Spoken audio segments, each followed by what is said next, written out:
Get ready for the biggest business-to-business event of the year, the Trade and Investment Convention, TIC, happening July 9th to 11th at the Center of Excellence, Macoya. Doors open 10 a.m. to 6 p.m. on business days, July 9th and 10th, and 10 a.m. to 7 p.m. on Consumer Day, Saturday, July 11th. A business dress code is in effect on business days. Park and ride services will be available from Constantine Park and the UETGR North Car Park on all 3 days, with additional service from NAMDevco on July 9th and 11th. Register online at www.ttma.com/tick and attend free. The deadline for free registration is Wednesday, July 8th. After that, admission is $50 at the door. The Trade and Investment Convention is proudly sponsored by the Ministry of Trade, Investment and Tourism, Exim Bank, Ballroops Group, and Robust Security Network Limited. Don't miss Trinidad and Tobago's premier business networking and investment event. We look forward to seeing you at TIC. Get ready for Generations of Steel, the sweetest pan show bar none. Featuring Desperados, Shell Invaders, Massey Trinidad All-Stars, First Citizen Supernovas, and the pride of the South, Fun Clear. Plus their talented youth bands. Saturday, July 11th. at the iconic Grandstand, Queen's Park, Savannah. Showtime, 6 p.m. till 10:30 p.m. All performing their most exciting and multifaceted repertoire. Coolers allowed. Early bird tickets. 2 persons on 1 ticket for only $350. The quadrophonic tickets admits 4 persons for only $600. The single pan tickets cost only $200. By public demand, early bird tickets remain till Saturday, 4th July. Additional $10 off for online purchases. Children 12 and under, accompanied by an adult. Admission is free. Get yours now. Available at islandetickets.com. At Crosby St. James, All Kenny Sports. All Extra Foods Supermarket, Westby, Tagarigua, Athletes by the Park. Jumbo Foods Barataria, GAC Electrical, opposite Starlight. Tigger Martin, Main Road. Tarp Office, Belmont. Mirage Westside Supermarket. Arima. Anderson Fashion, opposite Citygate. Western Union, Tuna Puna, and all participating bands. Presented by Super Pan Man, Dane Gulston and Friends. Supported by CCNTV6, The Express Newspaper, and I-95.5 FM. For more info, call 732-3402. WESN.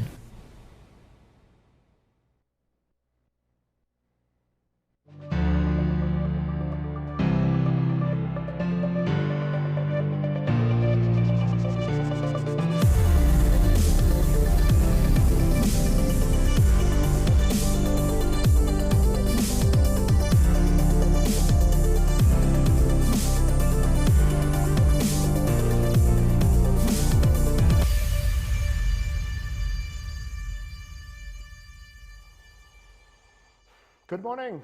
This is Dr. Boyne on WSN, the Content Capital. Sure, Michael Small with you once again. And on some level, I appreciate that we have not had any major controversial news, any more plots rearing its ugly head this morning since yesterday. There have been, however, in some ways, things more disappointing in the news. Now, there's also various things happening with CARICOM, not just providing relief to our regional neighbor in Venezuela, but a couple topics, of course, that have come up. One is an ongoing disputed issue. The other one is a revitalized initiative. We'll get into that in a little bit. One of the things that I wanted to speak about first, though, and what's disappointed me, it's not necessarily the biggest of things, but at the same time, I think it compounds one of the ongoing narratives of 2026, which is police officers cannot get out of their own way and stop themselves from ruining their own reputations, to the detriment, primarily, dare I say, of other police officers, but also to the detriment of how the public views the police, trusts the police, and will proceed to interact with the police. Because one of the things that I've said on Talking Point multiple times is comply. However, I have heard stories where the response of the police or the actions of the police seems far more emotional and far less professional. So there was a situation, and more information is coming out, but it is technically, as he said, she said, in a way at least, with regards to the pan players and what happened, I believe it was Saturday, at the fete, the pan players who, by account, were physically inhibited to play. And that's me trying to at least state the bare facts in a neutral manner. When you read the reports that I believe are out in today's paper, or yesterday's paper, it should be today's paper, I believe. It paints a narrative that, ultimately speaking, I think if you don't necessarily go to the extremes of interpretations to view the police officers in a negative light, I still come to the conclusion that ultimately this whole situation, once again, was completely unnecessary. And I am questioning if it was the ego of officers and their lack of professionalism that came to play here, more so than anything that the Steel Pan members did. I think one of the things that we do not understand as a culture or a society is the fact that good customer service is not being nice and pleasant and friendly when the customer is nice and pleasant and friendly. That's easy. I'm friendly to you, you're friendly to me. That's easy. Good customer service is when the member of the public you're interacting with is disgruntled, potentially is impertinent, has an attitude, is uncooperative, seemingly is feeling entitled. And that's when you see the difference. You see the difference between someone who doesn't have professionalism and skill and those that do. Because good customer service is not about quarreling back.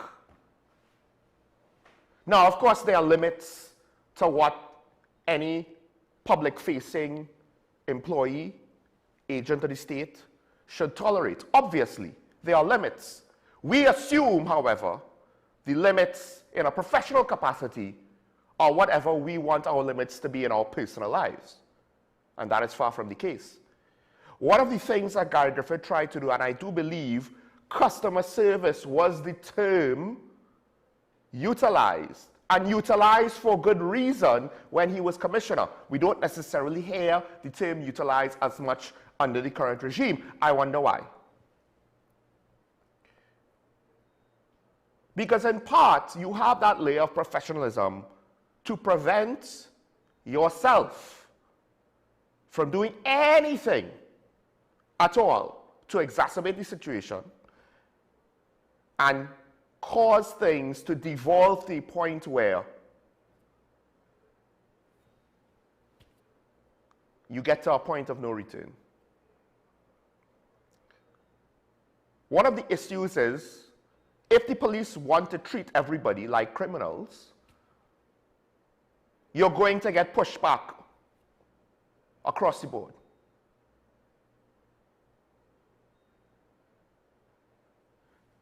It seems as though the Steel Pan members were required to stop playing.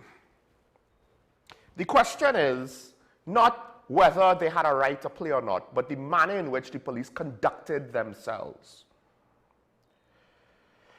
Because why did you need to physically restrain players and throw down instruments, which is that part, technically speaking, a magistrate probably should, if they're lucky the monetary value might not seem large enough for a lawsuit. But my layman's interpretation is the police probably would lose in a court of law. They would probably try to argue, well, instruments fell due to a scuffle caused by the pan players, based on accounts from the steel orchestra themselves. It seems as though the police officers escalated to physical confrontation extremely quickly, in a matter of minutes, if not a minute. And again, was it necessary, regardless of what you were entitled to? And I think therein lies the problem. It's almost as though there are too many police officers who are far too immature. Just because you can do a thing doesn't mean you should do a thing. I mean, take an extreme example. There are certain unethical actions that a government could take, right? But they're not illegal.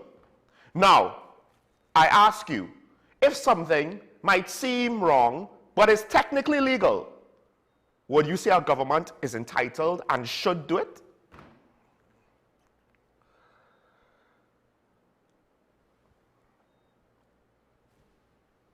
The government had the capacity to swap out the management and staff of our oil and gas sector, particularly of the state-owned part of it.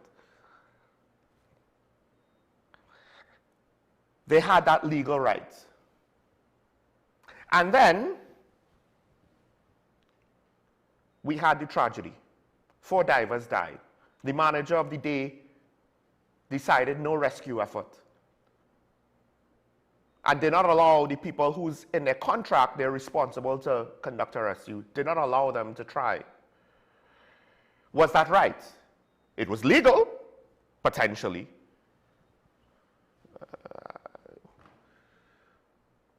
Or at least the government had the right to appoint him. The decision itself, that might still be up for debate. But then, in hindsight, was it right to put someone seemingly completely out of their depth, who did not know what to do when things did not go according to script? Erla was arrested. At least the investigation into the matter as to how we got there has seemingly gone nowhere, despite the fact that it was police investigating police who were investigating police. We have all this intelligence apparently on the Hadids. All this intelligence on a 60-something-year-old woman who may or may not have her full mental faculties being part of a grand conspiracy. But somehow, when the police are looking into the conduct of other police, in one case with regards to Brent Towers, and another case with regards to their own investigation into a sitting police commissioner, we don't hear anything about accountability. It's almost as though the police are unintelligent over these matters. Just because you can do a thing, arrest a sitting commissioner of police, doesn't mean that you should. Well, the Brent Thomas thing, that's technically not an example of what I'm saying, because arguably they broke protocol and potentially they broke laws to remove Mr. Thomas from Barbados. However, they might get away with it, depending. Threats from the government seems to always hang over the heads of the citizenry these last few years. One would have thought from one government to another, the perception and speculation of such would be reduced. It doesn't help that the police service seemingly does not understand that policing is not all hard measures, at least too many officers in the field. Because the reason why I say it's unnecessary is due to the fact that the Steel Orchestra's management were not contacted. The officers just went immediately to the pan players and decided to act like rough and tough disciplinarians with adults who are not fully aware of what's going on. And because seemingly based on reports, and given the fact that, listen, at this point, forgive me for not giving police the benefit of the doubt when I hear that they acted over-aggressively. If the police service doesn't like it, all I could say is, it's your fault your public image is in tatters, and I can't do anything for you. More importantly, even if I try to give you the benefit of the doubt, dare I say there will be enough members of the public who will vehemently disagree with me, and you, that is to say, members of the police service, have not provided me with any significant reason, capacity, argument in order to push back against anyone who would say, well, what do you expect? What do you expect from police officers? We hear that they're supposed to be highly educated. I think the problem is, or the question is the entire service? Does the entire service have masters and bachelors? What about the ones who don't? And this is one of the reasons why ASP Arun, he didn't just say that there's a recruitment drive, but there's a drive to get better officers. The problem is, all too often, the excessive behavior of officers is condoned by leadership. Condoned in the form of a lack of accountability. Because protecting bad officers' reputations are far more important. Even more important than dealing with good officers' reputations. So now in this case with this steel band side, it's not that big of a deal, by the way. It's not a miscarriage of justice to the extent where you'll get police brutality or malicious prosecution or what have you. Well, it was a minor incident until they started charging people. So now the question is, are the charges in good faith, or do they have some other agenda? We have to ask, because we have been put in that position as members of the public. You could fire officers based on allegations all you want, and yes, some people will like that, but at the end of the day, that's not enough for me, and that's not enough for, I believe, a significant portion of the public. Obviously, I have not polled all 1.4 million people. Because the police did not engage with management or leadership who would be better versed on the terms of the contracts, what the responsibilities are, etc., etc. No, they went after the young people playing pan. So first of all, they were wrong in the sense of that's not the most efficient way to do it.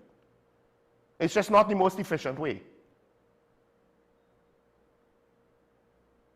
And then, the moment they laid hands on pan players and drummers because they were playing seemingly minutes past, not playing, 10, 15, 20 minutes over, and they refused to stop the whole time. No, they now reached the threshold by the accounts that I've read, unless I'm misinterpreting them. Was it so urgent that it had to resort to a physical escalation? As opposed to, you speak to the management of the steel pan orchestra, and you tell them, you need to stop now, get your people to stop, right? And then if they don't comply, then you give them a warning. We might have to start arresting people, starting with the management. And then you let them talk to the players. It's not that hard. And if they don't comply, then you start to make moves. But you don't reach the point where there's a physical confrontation, where instruments are forcibly pushed onto the ground as a consequence of your clash, potentially damaging private property. Now, granted, maybe there's a legal argument to say, well, the officers were within the realm of executing their duty. That's fine. But I am not going to assume that the public is going to see this and going to say, oh, everything is fine here, nothing is wrong. And the sad reality is, even if, now we're getting, to some extent, one-sided story. But even if the steel pan players and rhythm section players were the ones in the wrong, now is not the time to test the limits and the patience and the tolerance of the general public. Because one of the issues is, do you have body camera footage to show us of the interaction? That would help, assuming that there isn't anything incriminating on you, in which case I think it's fairly safe to assume that you won't release anything.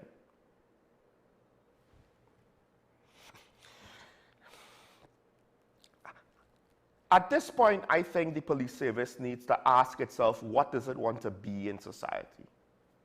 Does it want to be police that lower their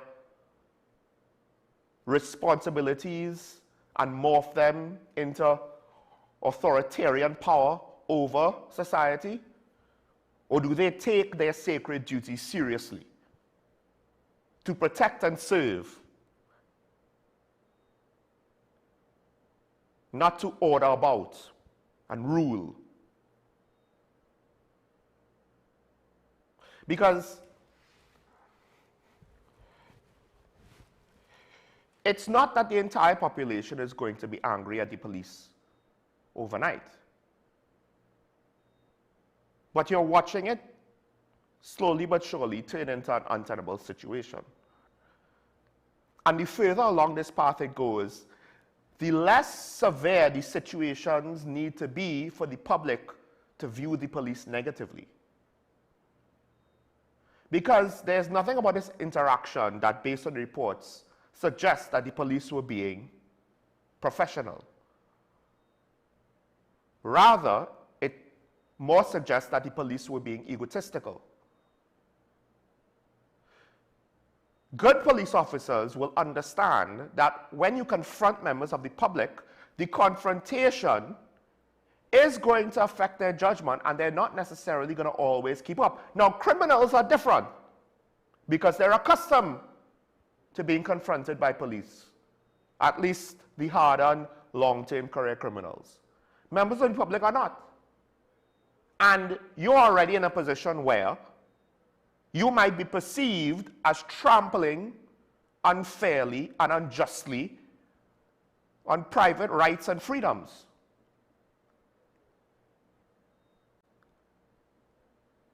And the mistake would be to say, well, it doesn't matter that you don't know. Yes, I know ignorance, the law is not an excuse. But we're not talking about being ignorant of a one-way street or being ignorant of a major law. We're talking about in the moment, especially if police officers act aggressively to members of the public for minor things, they're going to look at you funny and they're going to have an emotional response. This is why police officers, professional ones, practice some degree of de-escalation. Don't let it get to that point. And I think there are going to be some officers that think, yes, but now that we've charged them, people are going to know that we mean business. No, people are going to lose respect for you. Yes, they might comply to your instructions out of fear, but then when you ask for cooperation in your investigations, they're going to neglect to speak to you out of fear.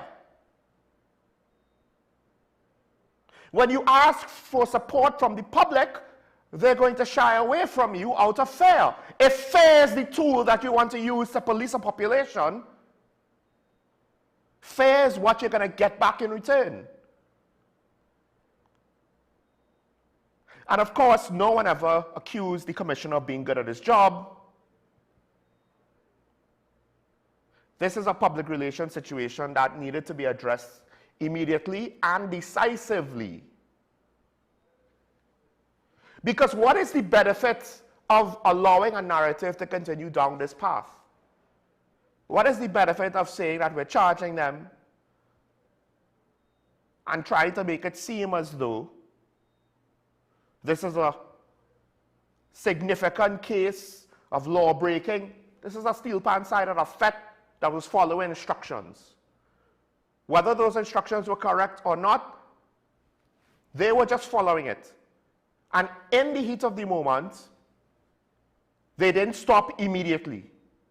That's how it comes across. Again, if anyone was there and wants to correct me, feel free to do so.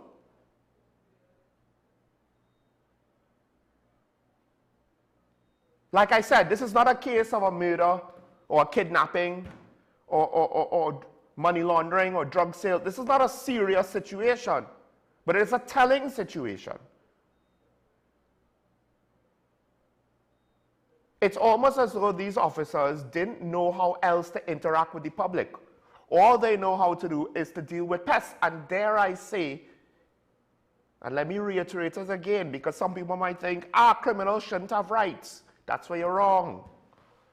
Because once we take away the rights of criminals, that will be the modus operandi, the standard operating procedures for police officers. They're not going to know when to flip that switch off. You practice respecting the rights of all individuals, criminal, innocent, presumed innocent, seemingly guilty, suspicious, whatever. Because that's part of being professional. Consistency.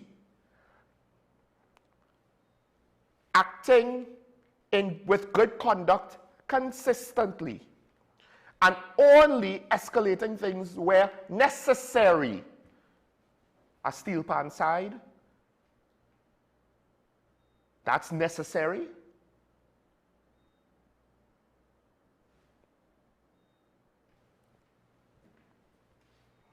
And that's the thing, right? Think about it. There's a situation that eventually leads to violence. The police basically are trying to claim, whether directly or indirectly, that members of the Steel Orchestra did not comply. Indirectly in that they might not have said this or spelled this out in statements, but there's a situation. Members of the public didn't comply. Police eventually used force, and now the people are being charged. What does that sound like to you? And people might not like this comparison, but I'll make it anyway. And you could be the judge if you agree with it or not. Christopher Samaru and Kaya Seeley did not comply. Force was used. And then the survivor was charged.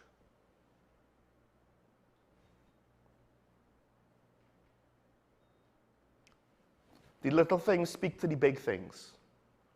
The big things speak to the little things.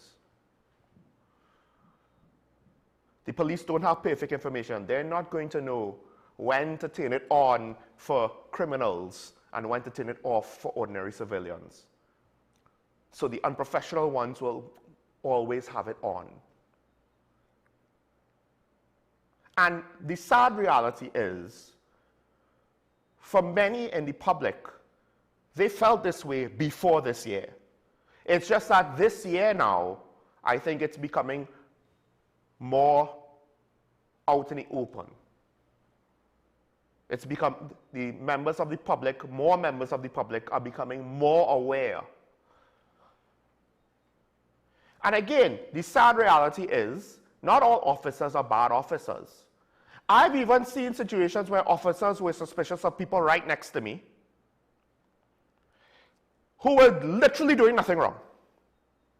Unfortunately, those officers did not seek to unnecessarily escalate the situation. Like there was one case where a friend of mine followed me home to make sure I got home safely. And literally it was a 2 to 5 minute drive. Officers were suspicious that he was following me. Now, of course, I guess it helped that I got out of my car to say, oh, no, everything's okay. But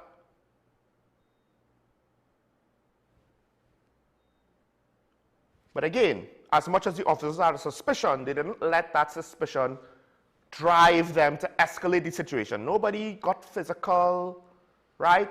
And they had legitimate concerns, but it's not as though they were committed to it, even when the evidence showed that their concerns, while how should I put it? I appreciated it. It wasn't necessary for the situation.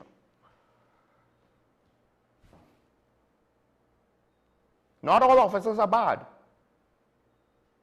But the good officers, ironically, are the ones that suffer the most. The bad officers don't suffer. They don't care. And many of them probably feel as though we did nothing wrong. The public are ungrateful. The good officers are the ones that understand. The ones that say that they understand that the protesters are grieving and that they will try to do their job in a manner that is respectful. However, they still have a job to do. That's a good officer. Bad officers just justify unnecessary arrests because their egos are too big. And I have heard stories about situations like that. And unfortunately, I believe, and these are not stories just this year, these are stories throughout the years, long before now.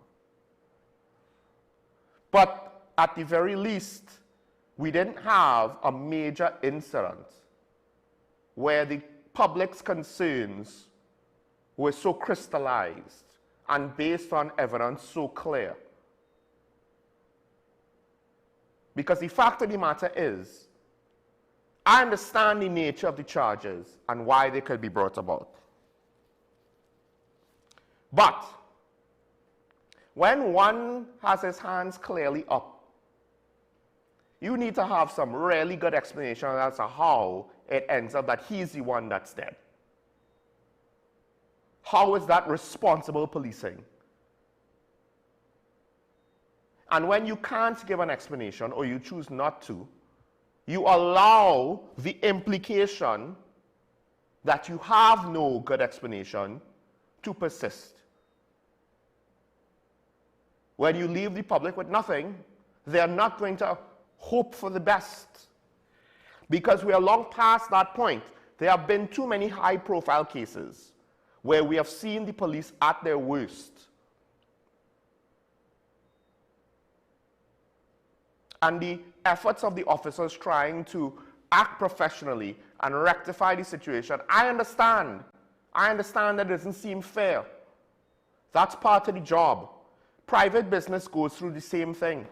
The vast majority of interactions for any successful business are obviously going to be positive because they have to earn revenue in order to stay open. They have to earn enough revenue to cover their costs. And they have to earn enough revenue to make a profit over a long period of time. Otherwise, the owner will say, well, I'm just breaking even after 10 years. What's the point of me continuing this venture? And to do that, you have to have more positive interactions than negative ones.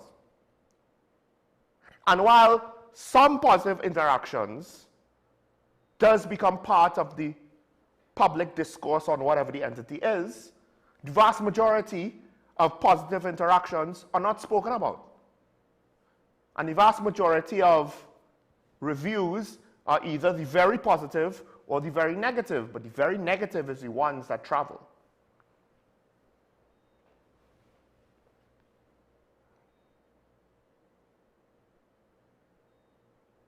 The very negative, the slightly negative, they're the ones that travel. They're the ones that have an impact. They're the ones that more often than not make it into some kind of daily publication online or in paper. They're the ones that go viral. They're the ones that travel far with word of mouth. Private business have to deal with the same thing, you know. But the sad reality is, like private business, you see, private business needs money from consumers. So they have to ensure they don't lose the trust and confidence in their market share, in their customer base. Now, the police doesn't need the revenue from the consumers. No, they have the state to forcibly extract money from the population so that their bills could be paid, the police's bills. But they still need the trust and confidence of the public in order to function. And then at a time where you have had successive governments have questions and allegations with regards to corruption, misbehavior in public office, and influence, undue influence over the very same police service, you would think that at the very least senior officers worth their salt would put things in place to ensure that when you have circumstances outside of your control that will cause the public to question you and have suspicions about you, you would put things in place to ensure that what you can control does not add fuel to that fire. But again, no one ever accused senior police officers at being good at their job. They're good at what they think is their job. They're good at what the politicians think is their job. But far too many of them don't actually come across as being good at their job. That's why the police service didn't want a man like Gibbs. Some of the things he wanted to do way back then, they're trying to do now. The key is, it's a little too late.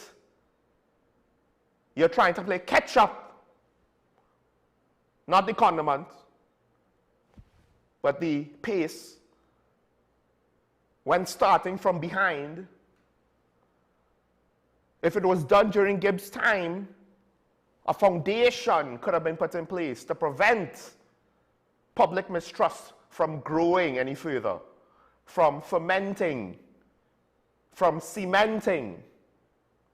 Now you're trying to play catch up, and it's harder when you're that far behind, because not only do you have to struggle to maintain whatever goodwill you might still have left, if any at all, but you have to make improvements in public perception. And that's not always easy. Now, here's the flip side to that statement. It's not easy.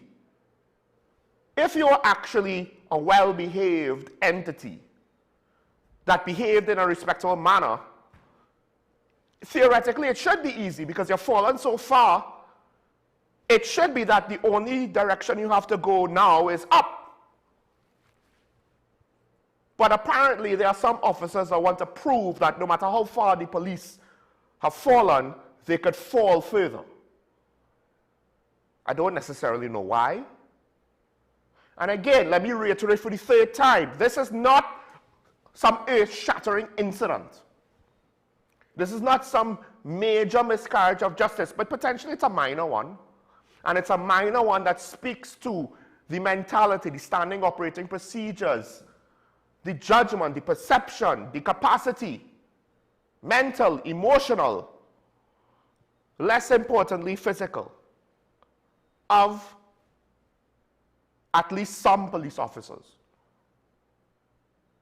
And the irony is, the more things like this happen, we've seen this in the States, the more things like this happen, the less the public trusts you. The less the public trusts you, the harder the interactions are between the police and the public. The harder the interactions are between the police and the public, the more you will get outcomes like this, which then feed into the cycle, because the more you get outcomes like this, the more the public will mistrust you. The more the public will mistrust you, the more when you interact with them, you'll get outcomes like this, and so on, and so on, and so on. But hey, no one ever accused the senior leadership of the TTPS at being good at their jobs.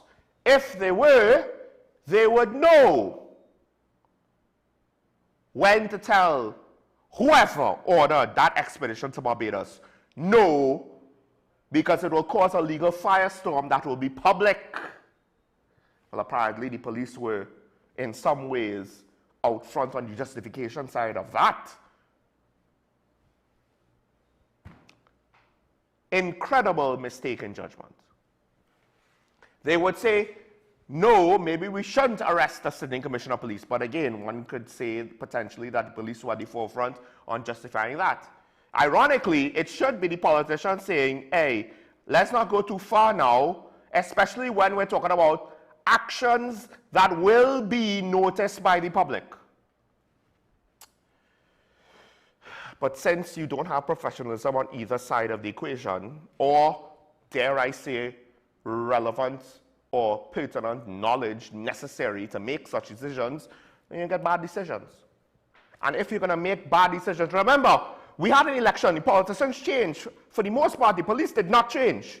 The current commissioner, it's not as though he was just isolated from the police service and had nothing to do with nothing.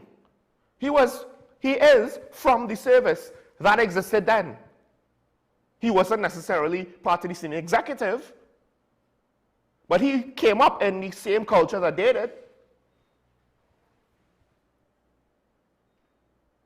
So, we didn't swap out police leadership with an election.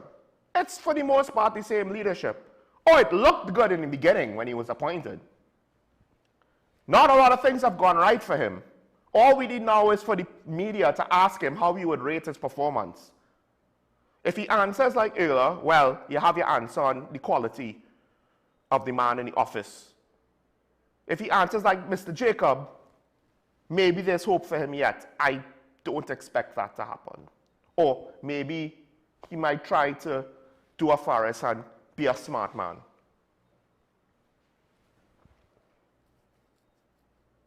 The people I feel most sorry for is both the police officers who are professional, who will feel the brunt of it because they're professional, they're doing their best to be professional, to be respectful to members of the public, so that the members of the public could cooperate with them and could trust them.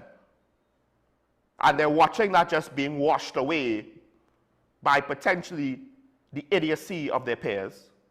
I also feel sorry for members of the public who need the police to help them in whatever major capacity, because maybe they live in a hotspot, or maybe they were the victim of a serious crime. And we have had a couple stories here that eventually were not made public. We didn't necessarily, because the person involved didn't necessarily continue wanting to treat with the situation, we did not move ahead with necessarily speaking about it in any detail. But we have been given stories of police interactions with mundane, everyday things like traffic incidents or minor street incidents where the responding officers had a lack of professionalism and potentially was operating under a different agenda than a proper thinking officer should.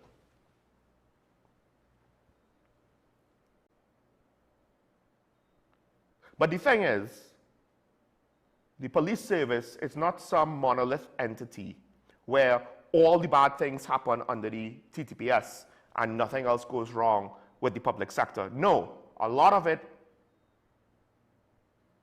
is a general lack of accountability in the public sector on a whole. The TTPS is just a part. And a lot of that comes from a lack of leadership. While your government is busy pinching pennies out of your pocket to try to figure out how to make up their deficit, they're not actually leading in these public situations that are critical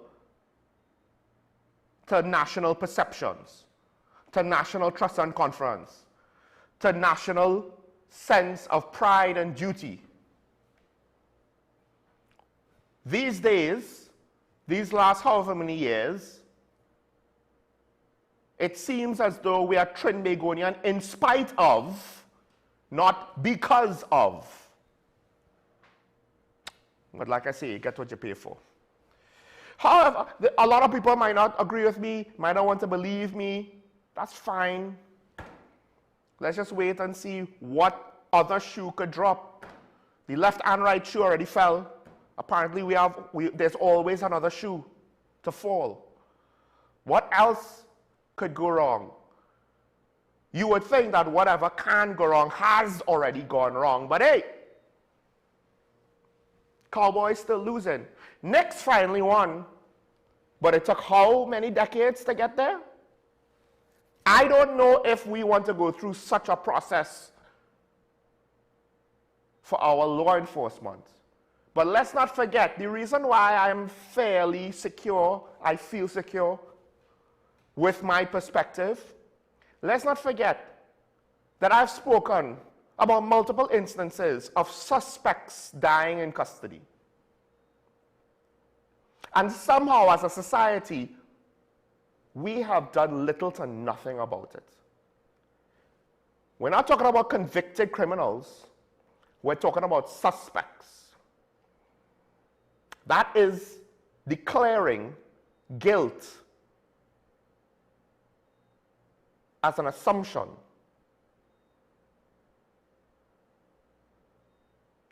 And basically saying you have to prove your innocence. Otherwise, who knows what will happen to you. Now,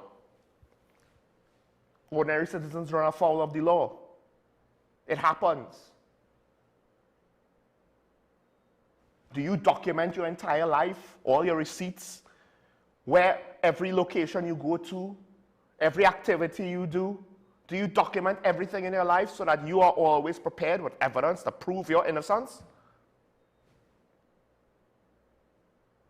That's why it's innocent until proven guilty. But we are seemingly more than happy for guilty until proven innocent. That's why it's gangsters killing gangsters.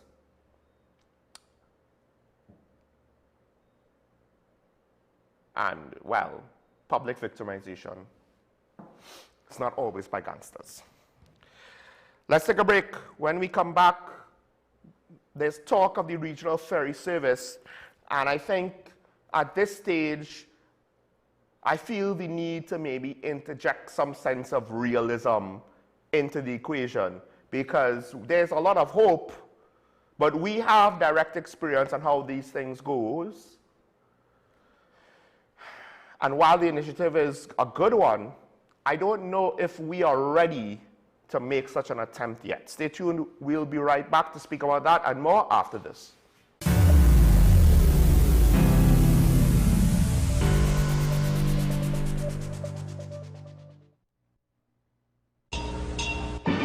Get ready for Generations of Steel, the sweetest pan show bar none. Featuring Desperados, Shell Invaders, Massey Trinidad All-Stars, First Citizen Supernovas, and the pride of the South, Fun Clear.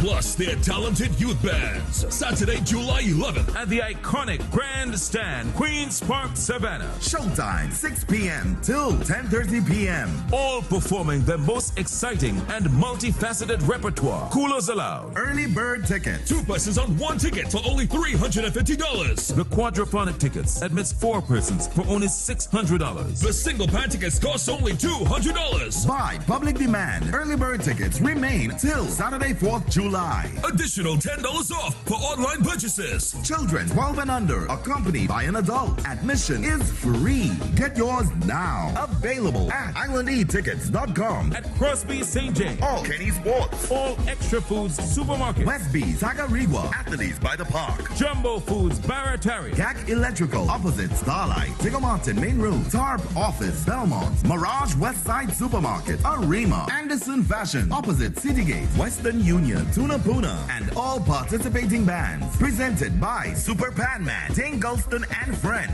Supported by CCNTV6, The Express Newspaper, and I-95.5 FM. For more info, call 732-3402. Get ready for the biggest business-to-business event of the year, the Trade and Investment Convention, TIC, happening July 9th to 11th at the Center of Excellence, Mokoya.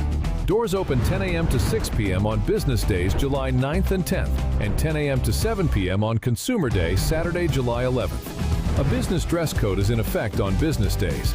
Park and ride services will be available from Constantine Park and the UETGR North Car Park on all 3 days, with additional service from NAM DevCo on July 9th and 11th. Register online at www.ttma.com/tick and attend free. The deadline for free registration is Wednesday, July 8th. After that, admission is $50 at the door. The Trade and Investment Convention is proudly sponsored by the Ministry of Trade, Investment and Tourism, Exim Bank, Ballroops Group, and Robust Security Network Limited. Don't miss Trinidad and Tobago's premier business networking and investment event. We look forward to seeing you at TIC.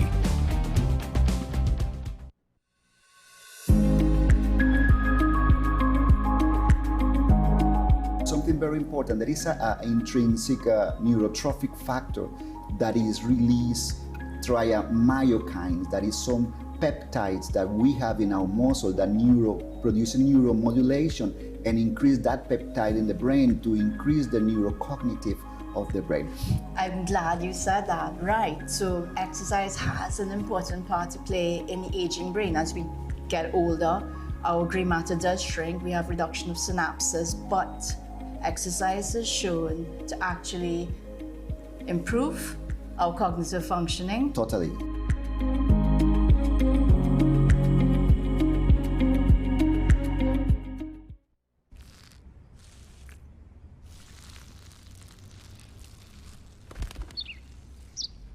Maybe he landed here totally by coincidence.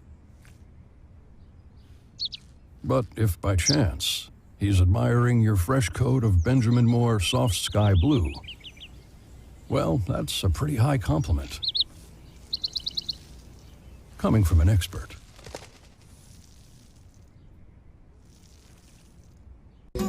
Take some time for yourself or spend some time with the family at Sandy Point Village Hotel. Enjoy our various studio and suite apartments, self-contained with their own kitchenettes and Wi-Fi. We also have our famous 100-foot swimming pool and our beachfront restaurant, the Steak and Lobster Grill. And our location in Crown Point puts us near the center of activity from the nylon pool to the local nightlife.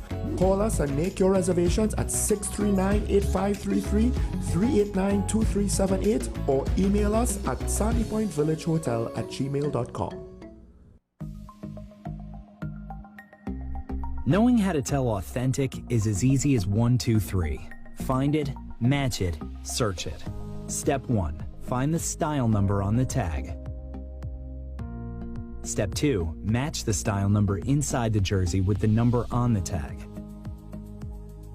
Step 3. Search it. A quick Google search of the style number will verify the jersey is authentic when the search results match the jersey being searched. Don't be fooled by counterfeit jerseys. Before you buy, remember to find it, match it, search it. Fan Zone, 2 locations nationwide. Center City Mall, Chaguanas and Movie Town, Port of Spain. Nationwide delivery available.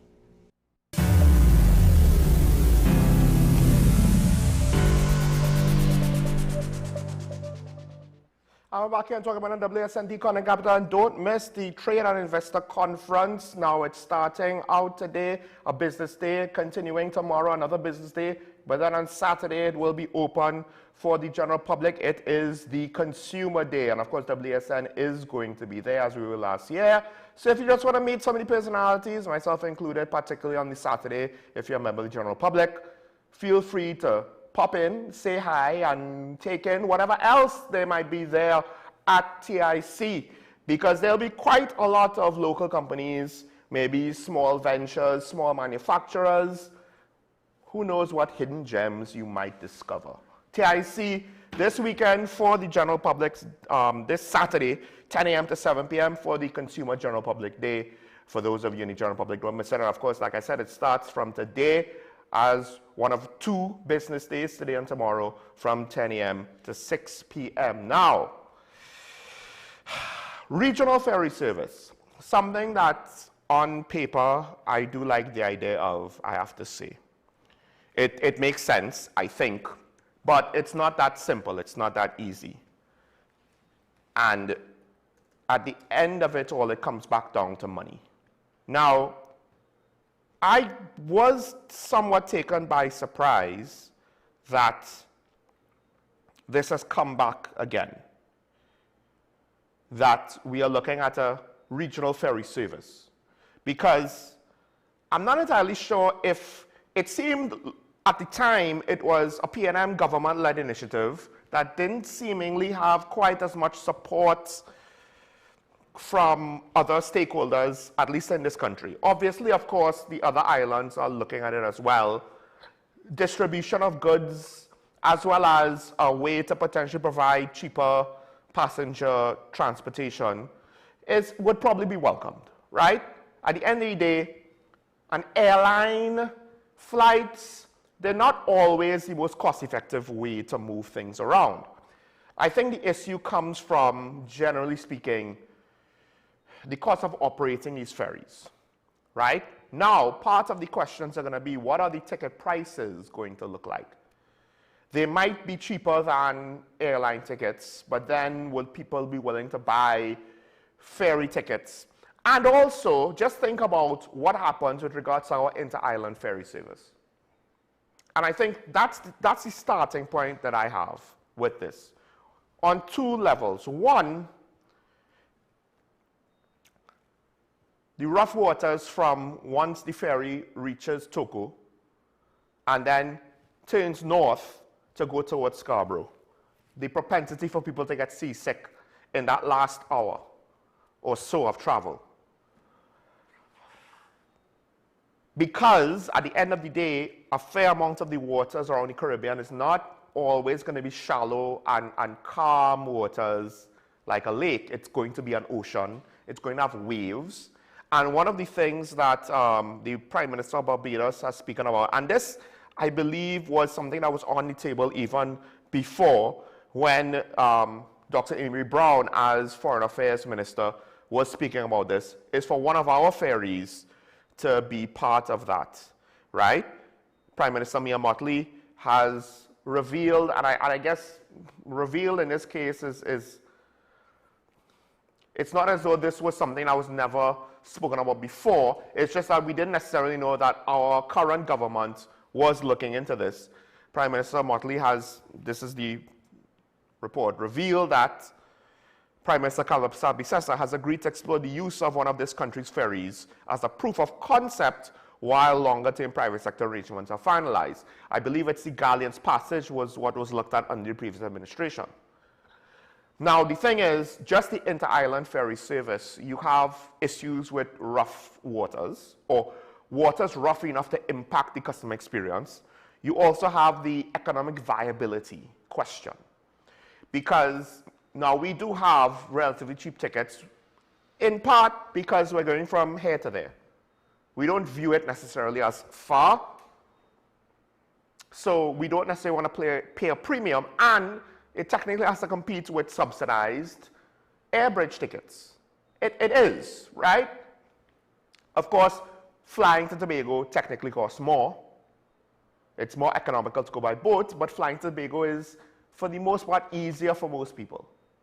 Not so much going by boat. That's just a 3-hour ride from Port of Spain to Scarborough. Now, when you're talking about an inter-island ferry service regionally, we might end up with some, depending, longer transition times. And that's going to significantly impact the potential maintenance and fuel, but specifically maintenance costs. Now, currently, I believe, I haven't kept up to it, we have the APT James, the Bucko Reef, the Spirit, which is significantly older than the others, and the Galleon's Passage. Now, when I frequented or frequently traveled, frequented the ferry, between Trinidad and Tobago, I frequently traveled. And one year in particular, I went every weekend. They only had 2 ferries operating, the Spirit and, I can't remember the Express, TNT Express, I believe it was. I could be wrong. And you had issues with only having 2 ferries, because whenever one went down for maintenance, the other one was having to carry the load by itself, potentially being pushed too far, or being pushed too hard, and adding to that ferry's maintenance requirements, right? And my argument was we really should have at least 3 ferries. Now, the Galleon's Passage, I don't believe has quite the same layout and size and capacity as the other 3. So on one hand, that's the one we could most afford to lose. On the other hand, is it big enough to prove the concept of a regional ferry service? So, and then you have to question, how are we going to deal with the operating costs depending on if it goes to scale? Now, if it's a private endeavor, obviously the tickets are not going to be as cheap, even if you kind of judge it relatively on a scale based on our inter-island ferry service. It's not going to be cheap. It's going to cost significantly. Again, the question is, would it be cheaper than flights? Because the economics of these things have a funny way where it's not always going to be the same exact cost difference, price difference, etc., etc. There are going to be fluctuations on various conditions and factors with regards to, there are some flights, shorter flights that ironically might cost more than slightly longer flights or are less efficient. Certain short hops have different factors that will contribute to price compared to other short hops and so on, right? There are multiple factors with regards to airline pricing in particular, and to what extent will similar phenomenon like customer demand impact on ferry pricing? And I guess part of it is, what is the goal? Because if you want to move cargo, you're going to need something different than, say, the Galleon's Passage or the APT James. If you're trying to move passengers, well, one could argue, are these ships, these types of vessels, are they the most suitable? You might want something bigger, but then if you have something bigger, can you fill it?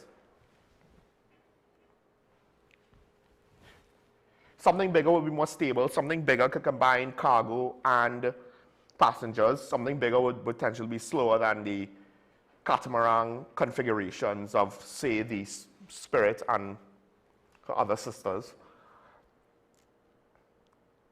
But case in point, we were told that these vessels could make it to Tobago in 2 hours. It's very rare that they push the engines that fast. And it's not as though they move slowly and it still takes 3 hours, which is an improvement over what it used to be with the Panorama, to be fair. So what is the goals of a regional ferry service? Are you looking to try to make it the most economical, to have the biggest capacity, the most comfortable? What is the practical line? And I think it's going to take a lot of effort to figure it out. In the past, with regards to Trinidad and Tobago, what we would do is, and again, our needs are obviously a smaller scale than the entire region, but we would kind of throw money at the problem. That's essentially how we got our fast ferry service. We threw money at the problem. And arguably, we're still throwing money at the problem because we're subsidizing it. But we're subsidizing it, part of the justification is, look, it's for the social good of the country, not meant for profit. If there's going to be a private sector arrangement, there's going to have some profit motive. Because you're taking significant risks. You can't have a private venture, can't just break even. You're taking risks that if anything goes wrong, who's going to cover the losses? Insurance doesn't always cover the losses. I know that's what they're there for, but let's be real now.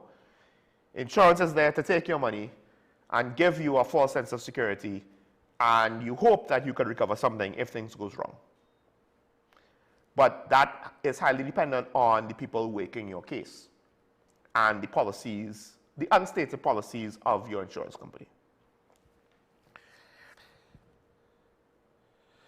Now, Prime Minister Mia Mottley says that the procurement of a suitable vessel could take up to a year.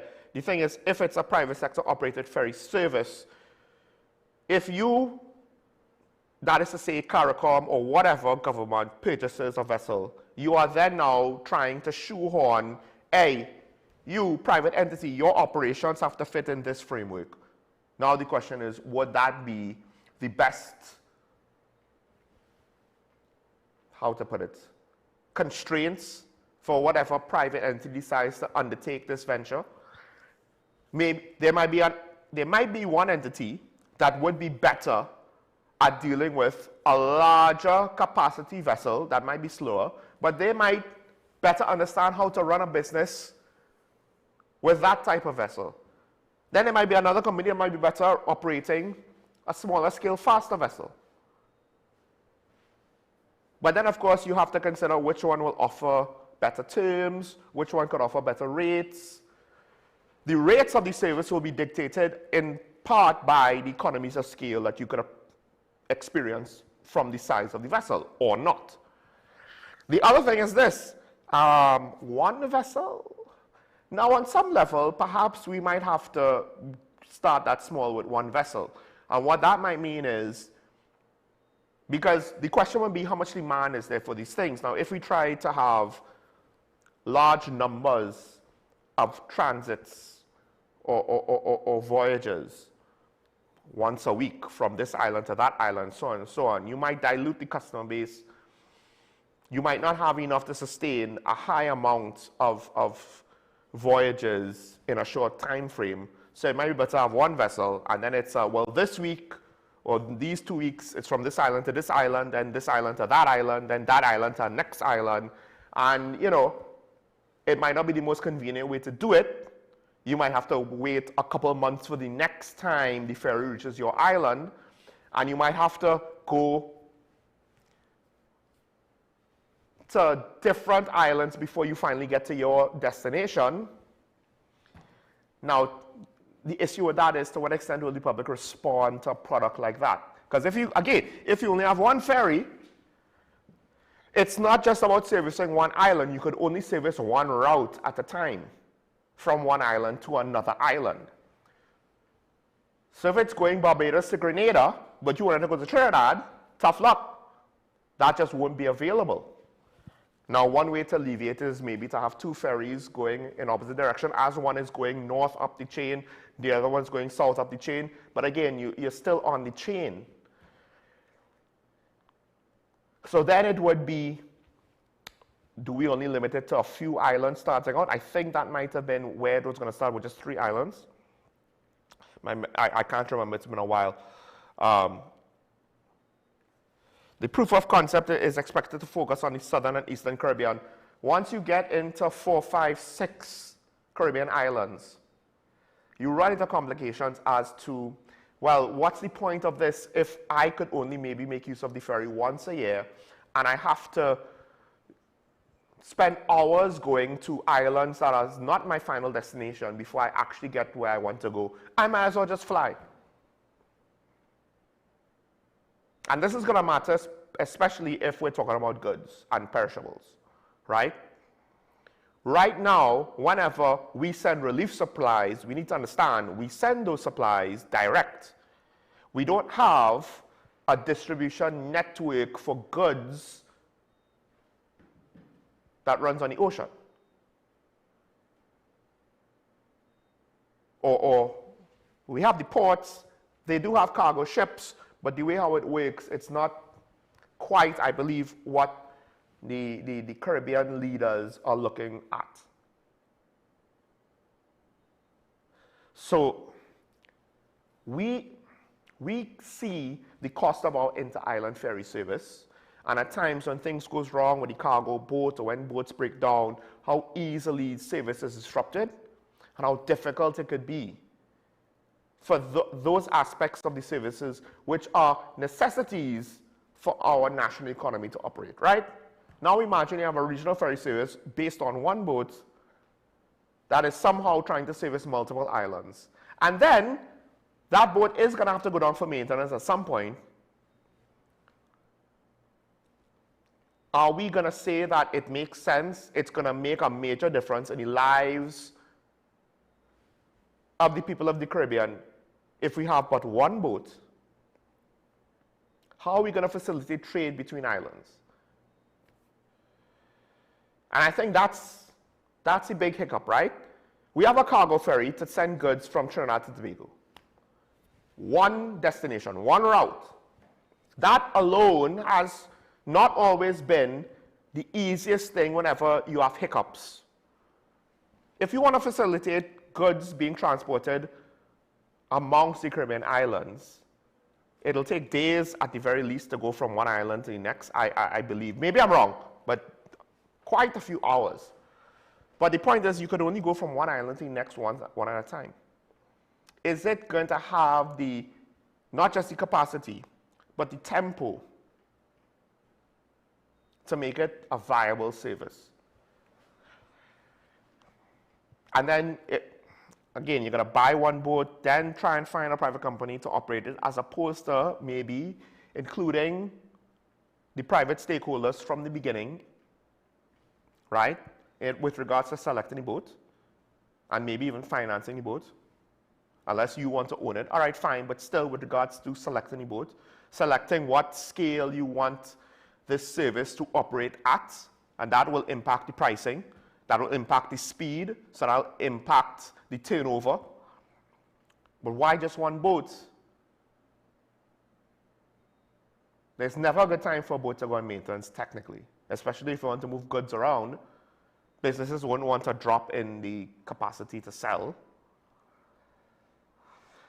So if we start at one, but if it's just one boat, we'll still be technically in proof of concept stage. And then now, if we're going to maybe operate more than one boat, who's going to foot that bill? Especially if and when losses are incurred. So the type of vessel, how seaworthy it's going to be for this type of repetitive service. All of these are questions that I like the idea on paper, but in part there's a reason why nobody's done it until now.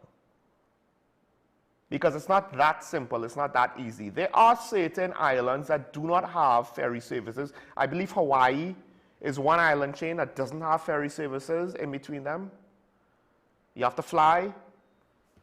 You might have the capacity to travel, of course, on the sea to get from one island to the other, but they don't have ferries.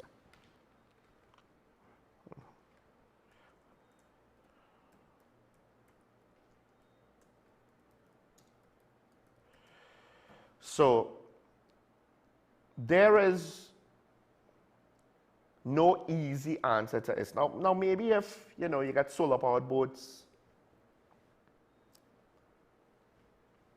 that might help with operating costs, because fuel obviously is going to be a factor. Not as much as airlines, I assume. I could be wrong on that, depending on the engines used to power the vessel. But still, maintenance and time. Just maintenance and time at sea is always going to be an issue, because one is the tempo and the length of time you could operate before having to take the boat down, and the other one is direct customer experience with regards to each sailing, whether it's goods or passengers. I don't know if the economics are there to support it. And here's the thing, our ferry service between Trinidad and Tobago, it's heavily subsidized.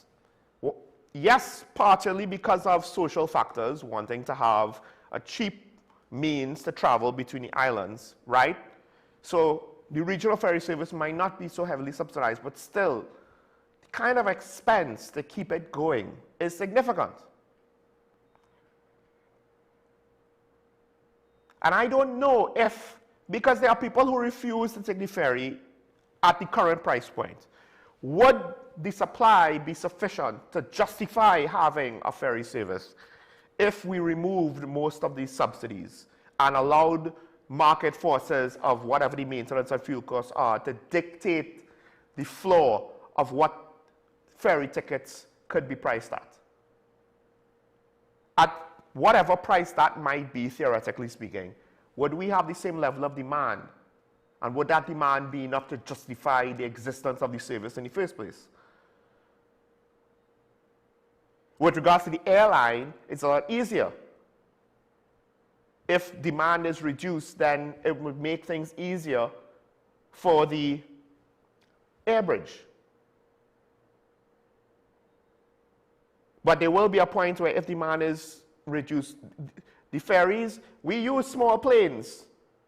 Our capacity is based on number of flights, so it's easy to have less flights. At some point, you can't cut the ferry in half and send less ferry. Yes, you could reduce the sailings, but we're talking about 2 to 3, maybe 4 a day, max. There's not that much room to maneuver to cut as you would think. So,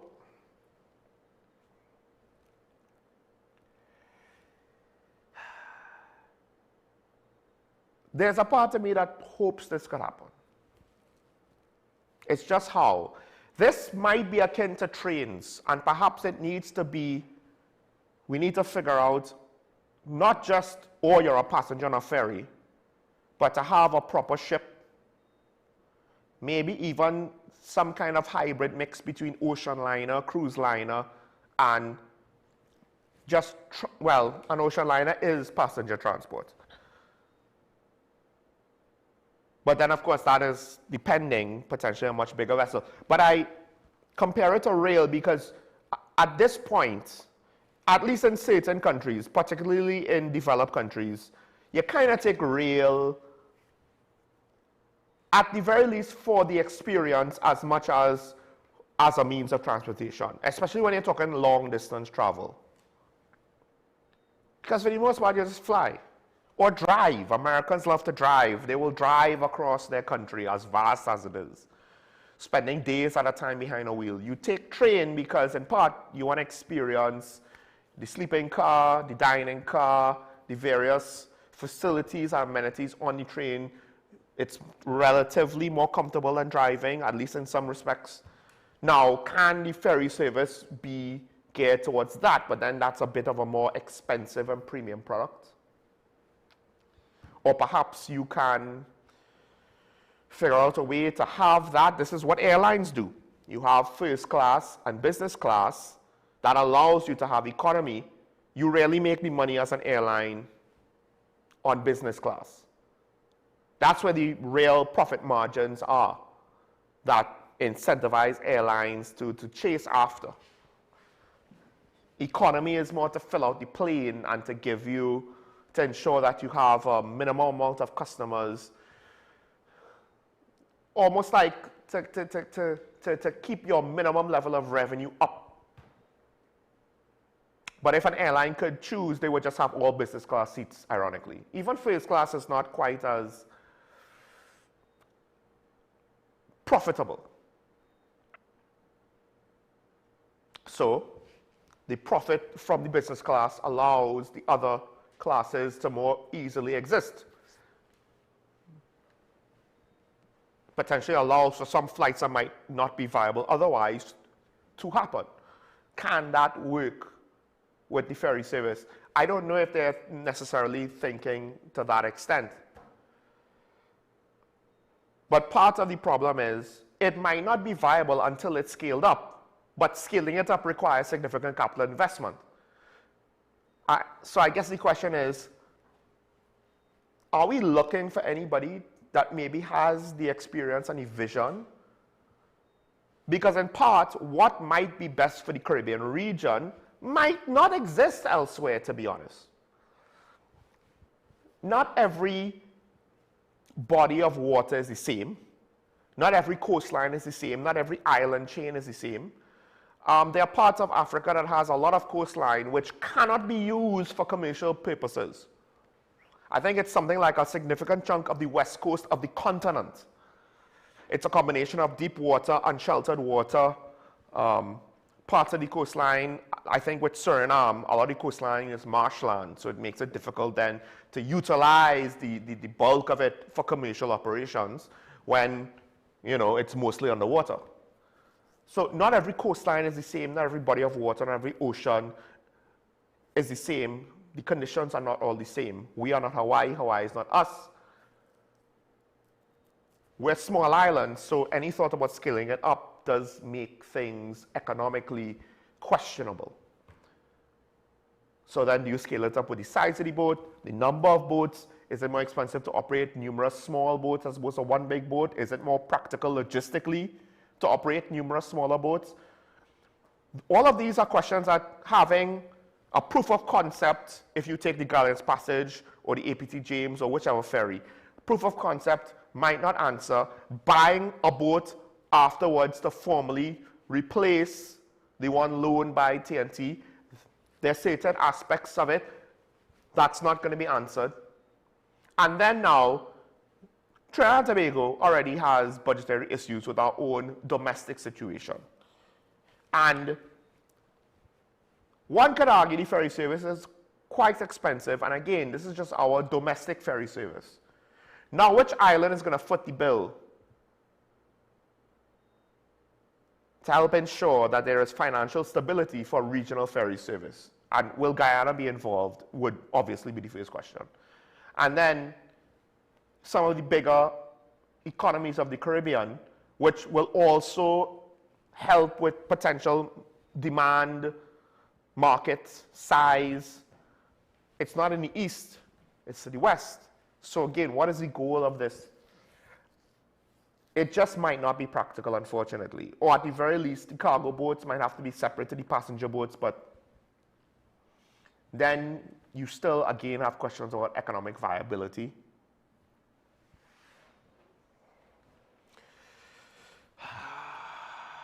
And then comes the question of how is this going to work when we have the whole issue with regards to CARICOM?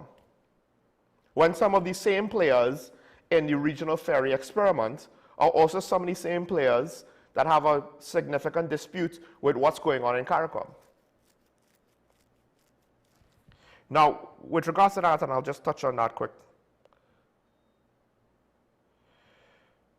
The Prime Minister apparently is looking to take the matter to the CCJ, which is very interesting because I haven't been able to check back.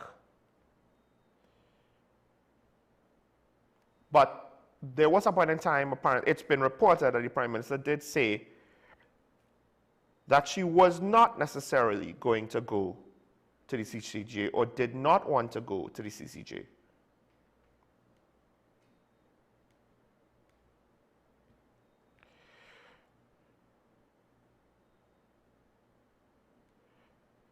Now,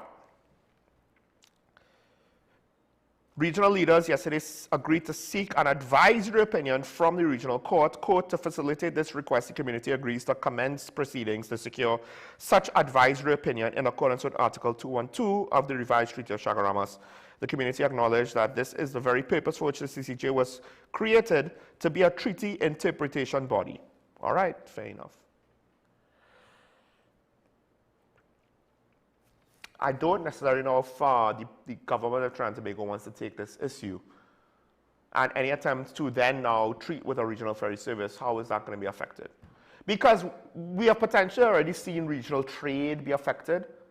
So it's very funny that the nation that is perceived to be ostracizing itself from CARICOM and potentially the rest of the Caribbean, particularly the Eastern Caribbean, is going to be providing the initial proof of concept vessel, or the vessel to facilitate proof of concept operations.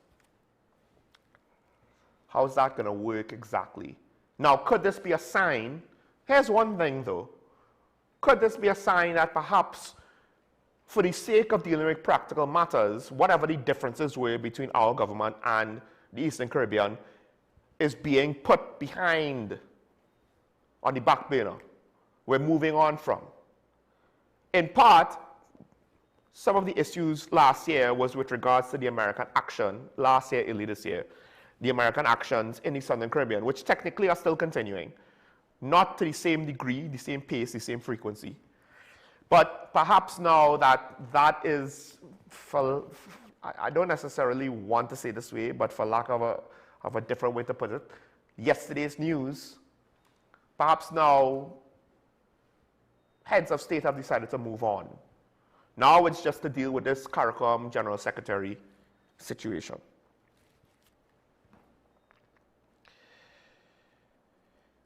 One thing though, and now we'll open up the phone lines, so you could call in. This topic might not be the most exciting one. I don't know if you're going to necessarily have an opinion on it. You could call in for other things if you want. Or I know there are some who have practical experience with maritime operations and, you know, maybe sharing your perspective might help. I have limited experience in maritime operations. My experience is with our ferry service. And I am just thinking, if it's difficult to operate our domestic service, there are going to be challenges with a regional service, right?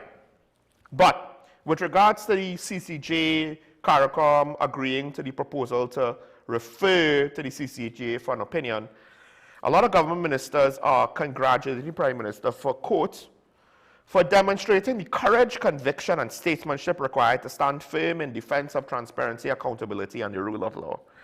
That is one of the most ironic statements I ever heard anybody say, given circumstances. And that came from Minister of Public Utilities, Barry Padrath.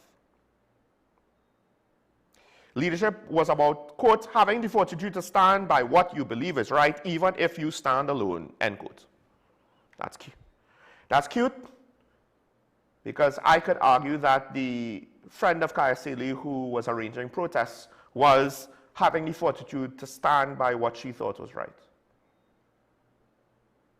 Now, I suspect that Minister Padrath might not necessarily want to use that as an example of leadership.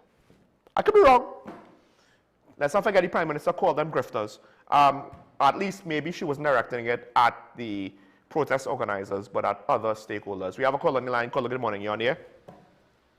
Yeah. Morning, caller. Could go ahead? Yes, go ahead. Yeah. Good morning, Sean. Morning, morning. You talk about how long this issue will be going on. I could recall this issue was with Devan Maharaj when he was a junior works minister, and he talked about it as the people partnership. Okay. And these things have gone on for a long time. Now, after all what you say this morning, let me ask you a question. It's up to you. You wouldn't do this, or would you do it? With regards to the ferry? Yeah. I like the idea.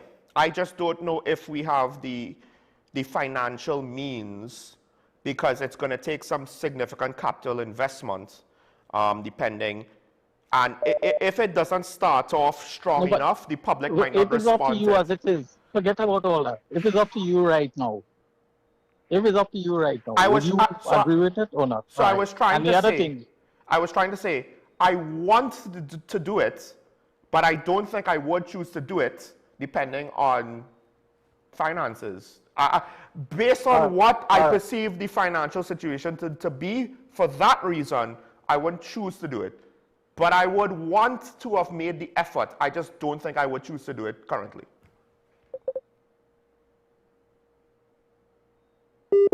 Caller, you there still?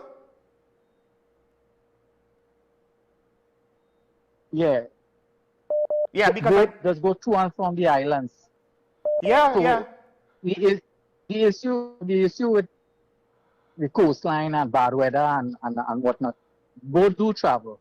And I can recall sending things to and I have to go down to the dock down there. And boats was actually coming with scrap iron and selling in Trinidad here. Mm-hmm. What I mean by that, they carry load no matter what they do, they come and do the trade here. You understand? Mm-hmm. Anyhow, when I'm saying that, why I asked that first question, because this thing going back to me like Senator Vera, when you have an idea, sometimes, yes, you go speculate here, there, and there. But if you put it into reality, like this so somebody come with something different. I mean, yes, you go speculate, you can't spend on so. For years, we've been popping up the islands, and then for years, Trinidad and Tobago, been popping up the islands. And we know, because the economy gone left, people started to say all kind of thing about Trinidad. Mm-hmm. But we need to do what we have to do. You understand? Thank you. Thank you, caller. The thing is, I'm not sure if it's limited to just scrap iron, but one of the reasons why I spoke about weather is if you want to have a passenger service, you need to have people willing to go on it. Now, we already have a section of the population that does not want to go on our inter-island ferry service. A regional ferry service would have, technically, yes, a lot of the same issues with regards to rough weather, rough seas, but we'll have it at a larger scale. And we have had incidents of our ferries shutting down, but usually when they shut down, they're within our coastal waters, so it's not life-threatening. But if you are now going between Trinidad and Tobago to Grenada, Grenada to Barbados, etc., etc., etc., now it's different. Now you don't just have a ferry service, but you also need to potentially invest in emergency services to conduct operations if anything goes wrong while in transit, in part because the transit isn't going to be within coastal waters. The transit is going to be out in open ocean areas. Yes, radars could track and so on and so on. But if anything goes wrong, also dealing with emergency services in that capacity is going to be more expensive as well. And that might cause customers to not want to subscribe to or utilize the service, and then it might become less economically viable, which is part of the reason why I said you need to kind of invest quite a lot upfront to do it right the first time, so that the consumers will have confidence, because this is technically outside of what we're accustomed to. So people are going to have doubts and trepidation. Caller from Marine Money Line. Caller, good morning, you're on here. Good morning, Sean. Morning. Yeah. Now, hear what's going on now.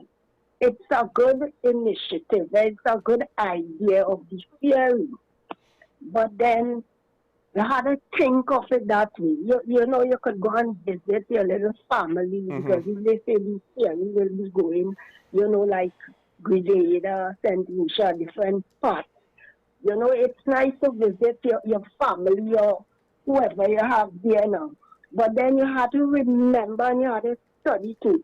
When it breaks down too, they might take it and park it alongside the way and say they will fix it.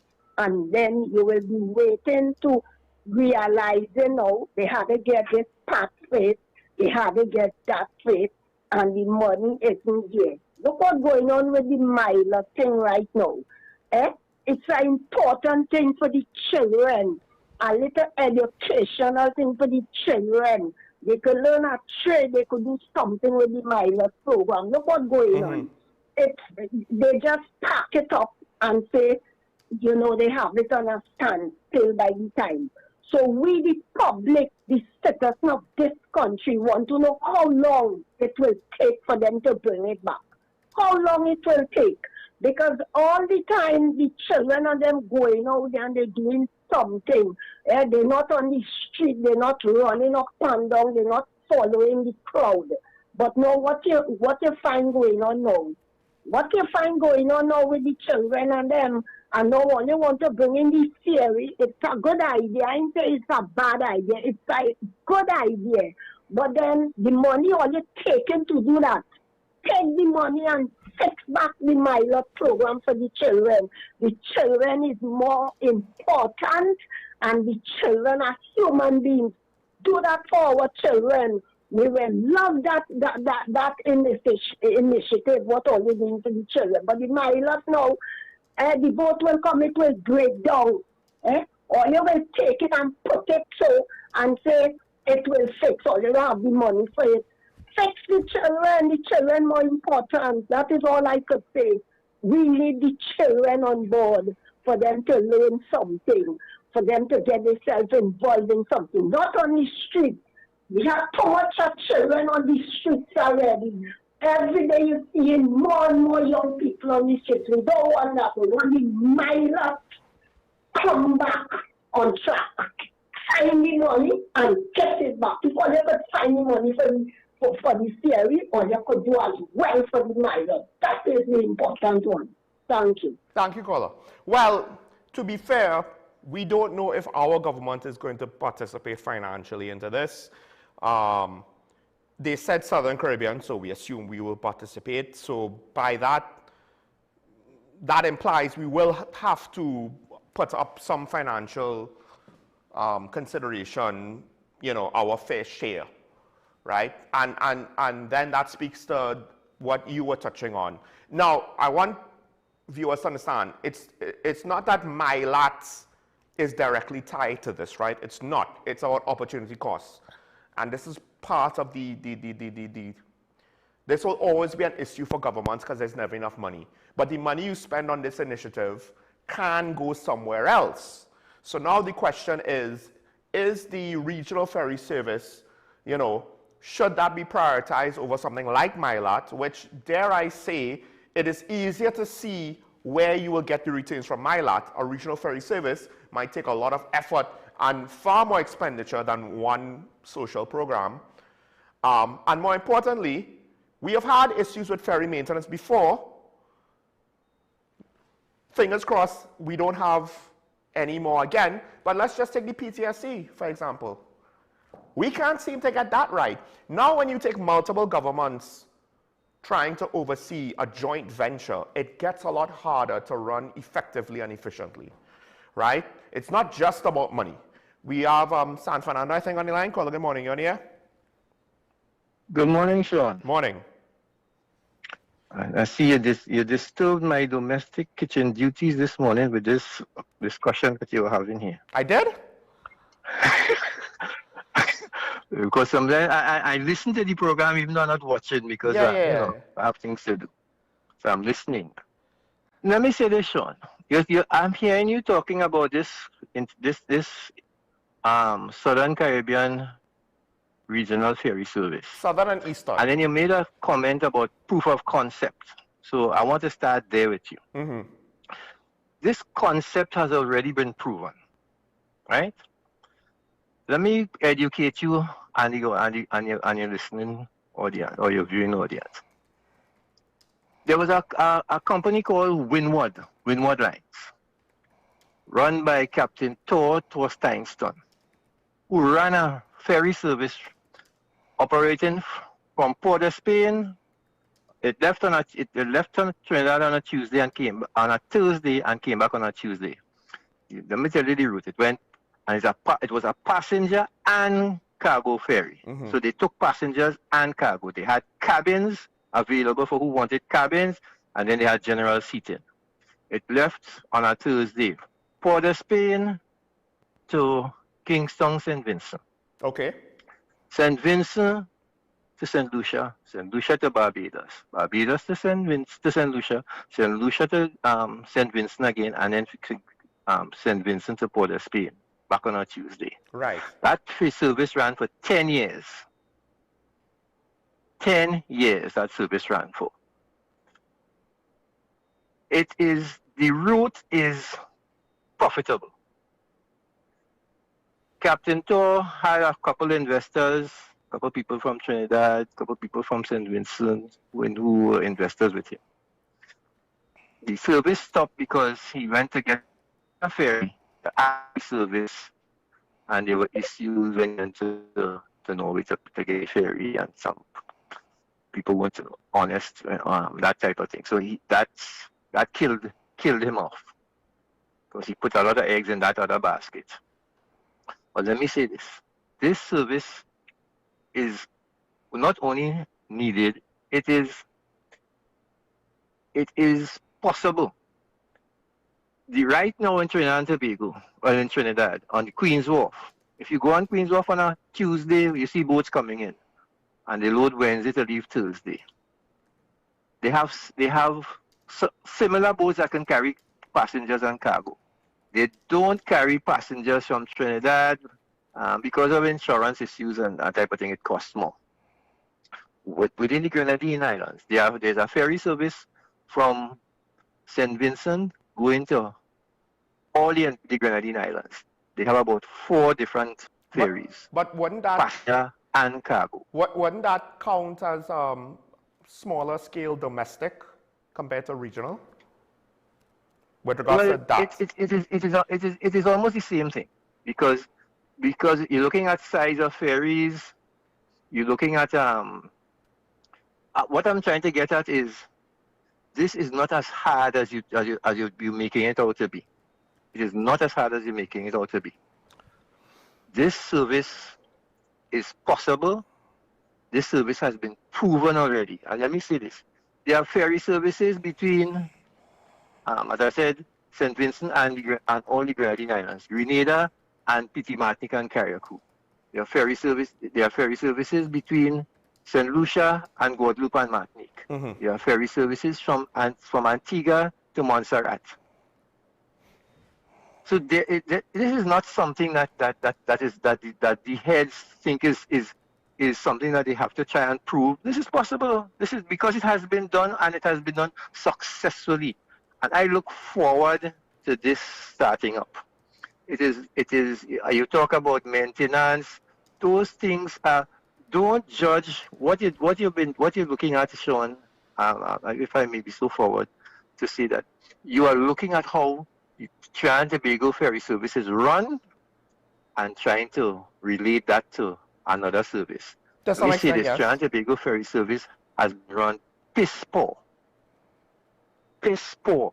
A ferry service that billions have been injected to by this government of Tobago to just run between two islands, and the people that run it has not done a good job. They have not done a good job. And I could go back to the panorama. If you look at the panorama, they ran the panorama down. Somebody came on board the panorama now runs a successful, the new owners of the panorama, they kept the name, kept the colors, and upgraded that boat, and that boat runs in Greece between some of the Greek islands. You see how beautiful that boat is. So don't judge it by us in Trinidad and Tobago because of that entire island ferry service. Don't judge it by that. This is possible, and as I said, it is easier than you think. It is easier than you think. Private enterprise has to get involved as far as I'm concerned, because with private enterprise, there's now a focus not only on it, the focus will be on the service and on profit. So it brings another, it's not just the government shelling out money. It now brings efficiency and those things as part of it. One boat, yes, they have to get one boat to start the service. But once they do that, I am certain if once, what's her name, the Barbados Prime Minister is involved with this, things are going to go a little different. You have a good day, Sean. Thank you, caller. Feel free to call in. Obviously, I'm going to respond to you now. I appreciate the examples that you put forward, and I also appreciate that, yes, the inter-island ferry service fell apart due to poor management.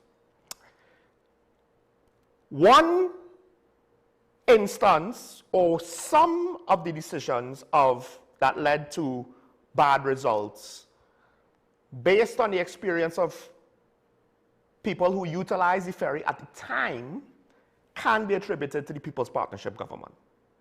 Some can be attributed to a different extent to the PNM governments that came after them.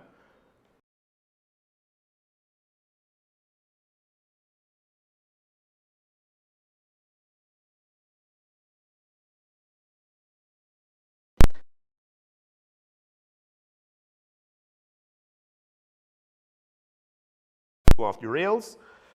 Also, a lot of the examples you gave were single destination, point to point, and each of them, I assume, have their own boat, or in the case of the service operator of Trinidad, it was a 3-island circuit. If we have one boat trying to service the entire Caribbean, it all. I mean, how does that actually work? So they're giving this. Is not quite as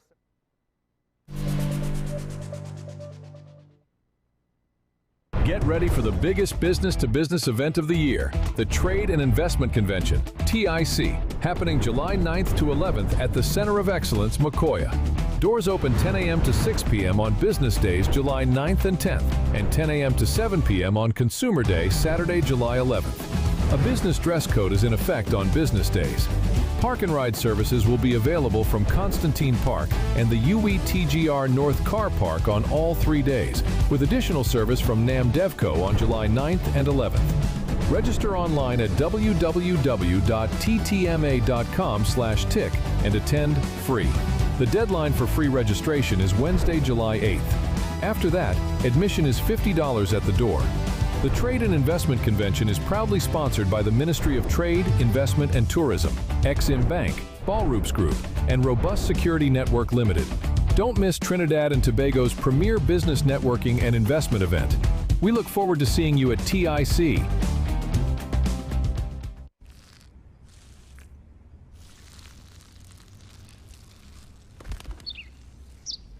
Maybe he landed here totally by coincidence. But if by chance he's admiring your fresh coat of Benjamin Moore soft sky blue, well, that's a pretty high compliment. Coming from an expert.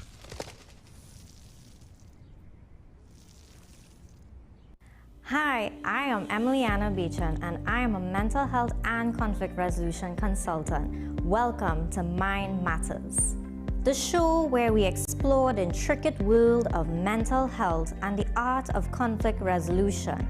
Join us as we hear from mental health professionals, conflict resolution experts, and everyday people who have transformed their lives through understanding and communication. Mind Matters, WESN Content Capital. In this day of stay at home and work from home, home has never meant more than it does today. Whether you're looking to buy, rent, or build your new home, now is the time to get going. Gittins & Gittins real estate agents are here to take you to that place of your dreams. Let us take you home. We'll help you find that rental to rest along the way, or journey with you to find your home destination. Investors and commercial enterprises too, call us and we'll walk the distance to place your business in just the right location. Owners, leave the headaches to us. We'll find your tenants or buyers while you stay at home. We'll even manage your property at your bidding. Anything real estate, come home to Gittins & Gittins Real Estate. Call us at 760-3280 or 747-1220, or visit us at 16 Fifth Street in Woodbrook. This is 10 Questions. I'm Andy Johnson. The distance from where we should be in the world in going forward on our commitments with climate change. The effects of climate change that cannot be accounted for, it's called loss and damage, and we're seeing loss and damage happening so much more in this decade and the previous decade. The principal term there was this question of the correspondent banking issues. That is why we're trying to build capacity with this country here, Trinidad and Tobago, and other countries in the region. Man is not showing any signs of stopping or even slowing down. More than half of the forest in Trinidad is already gone. All the plants and all the animals and all of the nice clean water and fresh air and everything had to be on this planet for humanity to have a chance. We have small change when it comes to countries that can take decisions, and when they speak, the world listens. The General Assembly is a very democratic forum. And Trinidad and Tobago has the same vote as Canada, in spite of the obvious difference in size.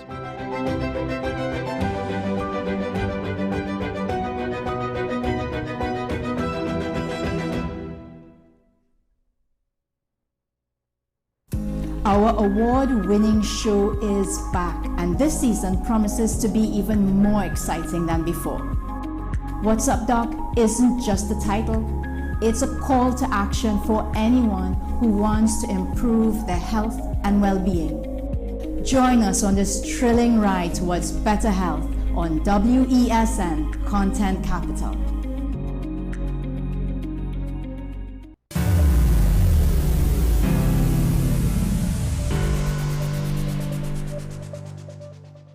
All right, and we're back, so forgive me. I can't necessarily remember where exactly I left off.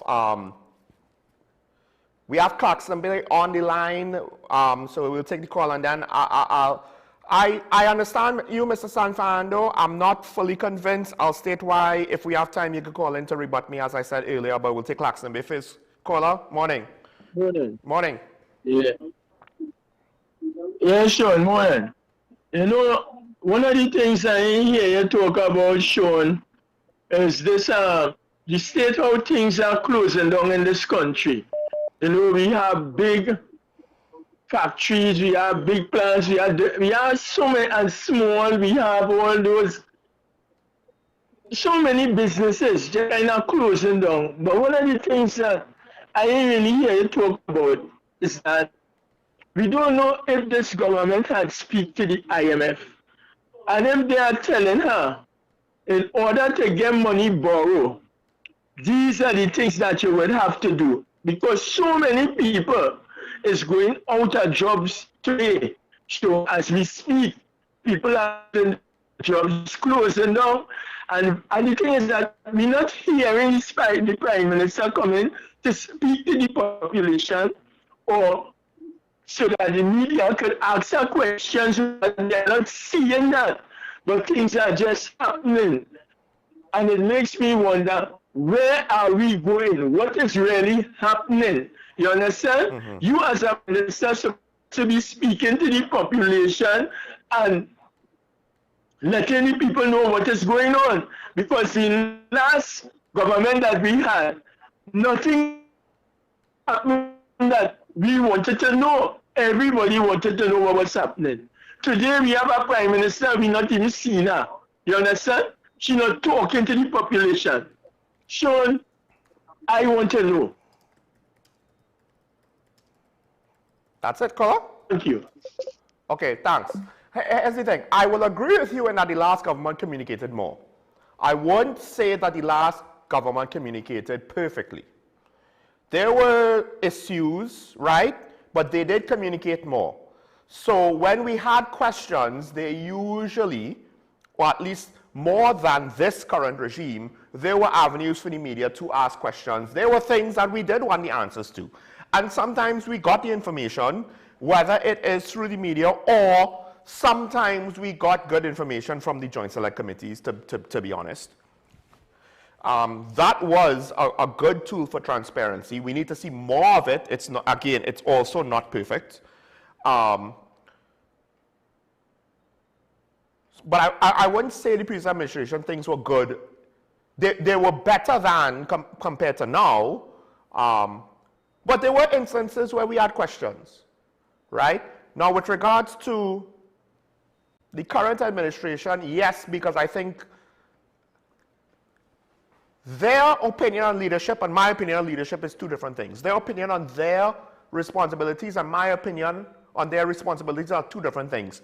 And I think you see my views on leadership and their responsibilities being supported by the response that they're getting for certain things, the questions that the public has, and the fact that people are dissatisfied with the lack of messaging. We had that under the PNM with regards to lack of information, not necessarily with an outright lack of messaging.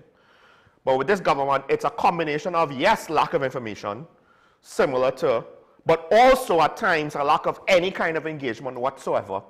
And that makes it look more blatant. That makes it look more intentional. And that makes it potentially look more negative, right? Or I guess you could say it's easy to see how most people probably view it as a greater negative situation. I didn't get to the points I had to make, but San Fernando is back. I don't necessarily want to keep you waiting too long, caller. Welcome back. Morning, Sean. Yes. Again. Rather than rebuts, I prefer to let you, if you're free to have a discussion and ask me any question that you want to. No, I speculate and then I come to rebut you. So I go back in with you. Okay, well, let me try and summarize, in part because I was interrupted. I might not remember everything, but there's two things. One, we already seen a difference of opinion between regional leaders. I don't know to what extent, if Trinidad is involved, if our faults and failures are going to somehow be insulated away from any regional activity, because we're seeing what's happening with CARICOM, right, with the difference of opinion. That is the norm for any multi-government body. Just look at the EU. Now, with regards to the examples that you gave, I appreciate the examples, but I think the key point is, if you take them in its totality, those are multiple routes done by multiple vessels. And each vessel is, with the exception of the one from Trinidad to the 2 islands and then back, point-to-point services. 4 islands, actually. 4 islands, not 2, 4 islands. Well, with regards to St. Vincent and the Grenadines, that to me seems like a domestic service. No. This boat left. Oh, this is one boat with 4 routes. St. Vincent, one vessel. St. Vincent to St. Lucia, St. Lucia to Barbados, oh, this is, and then back down. And back to Trinidad. Okay, so one vessel. One right. vessel. So the question is, what will be the number of stops for this one boat? And I guess that's why I think in the long run, any kind of regional ferry service can't be predicated on one boat for it to make sense. Well, Sean, let me say this, right? Remember, one of the things that spurs on the ferry service, this initiative, is the fact that the regional air transportation service has collapsed since the closure of the act. And there's nothing that has taken up that slack in terms of moving passengers around the Caribbean, the Southern Caribbean and the Eastern Caribbean as a whole. And Caribbean Airlines has dropped back their service quite a lot to what it used to be. So there is room here to build a proper service. Let me say this. Remember when the European Union wanted to do the euro, they came to the Eastern Caribbean to see how the EC dollar operated. So don't think that we are not that because it's small that it can't work. Now out of Trinidad, because Trinidad is the manufacturing hub for a lot of the exports to those islands. That's why we have those cargo ferries leaving Queen's Wharf every Tuesday, going up the islands, because we are a manufacturing hub. So they already the cargo service. Now other regional cargo sea cargo lines have diminished their service. And if you listen to one of the prime ministers speak about that recently here, in the regional ministers. So there is also a room for the cargo capacity. For the cargo capacity. So this service, Sean, and let's treat it. You could do a little more research if you want some assistance. I can actually. I'm not sure if I'll see if I can find Captain Tor, because Captain Tor is still alive. He's living in Trinidad, actually. This is the point I was trying to make. The proof of concepts of what has happened before, you could argue, assuming that the economic conditions have not changed drastically enough to make the balance points irrelevant, that's fine and that's valid. But given the circumstances of what Mia Motley has reported to have said, it will technically be a different model that they're looking at. Right? It's similar to the one you pointed out with the 4-island circuit, but it will technically still be a different model, in part because the implication is the scale. I assume, at the very least, the number of stops they want to make would be more, maybe not in the beginning.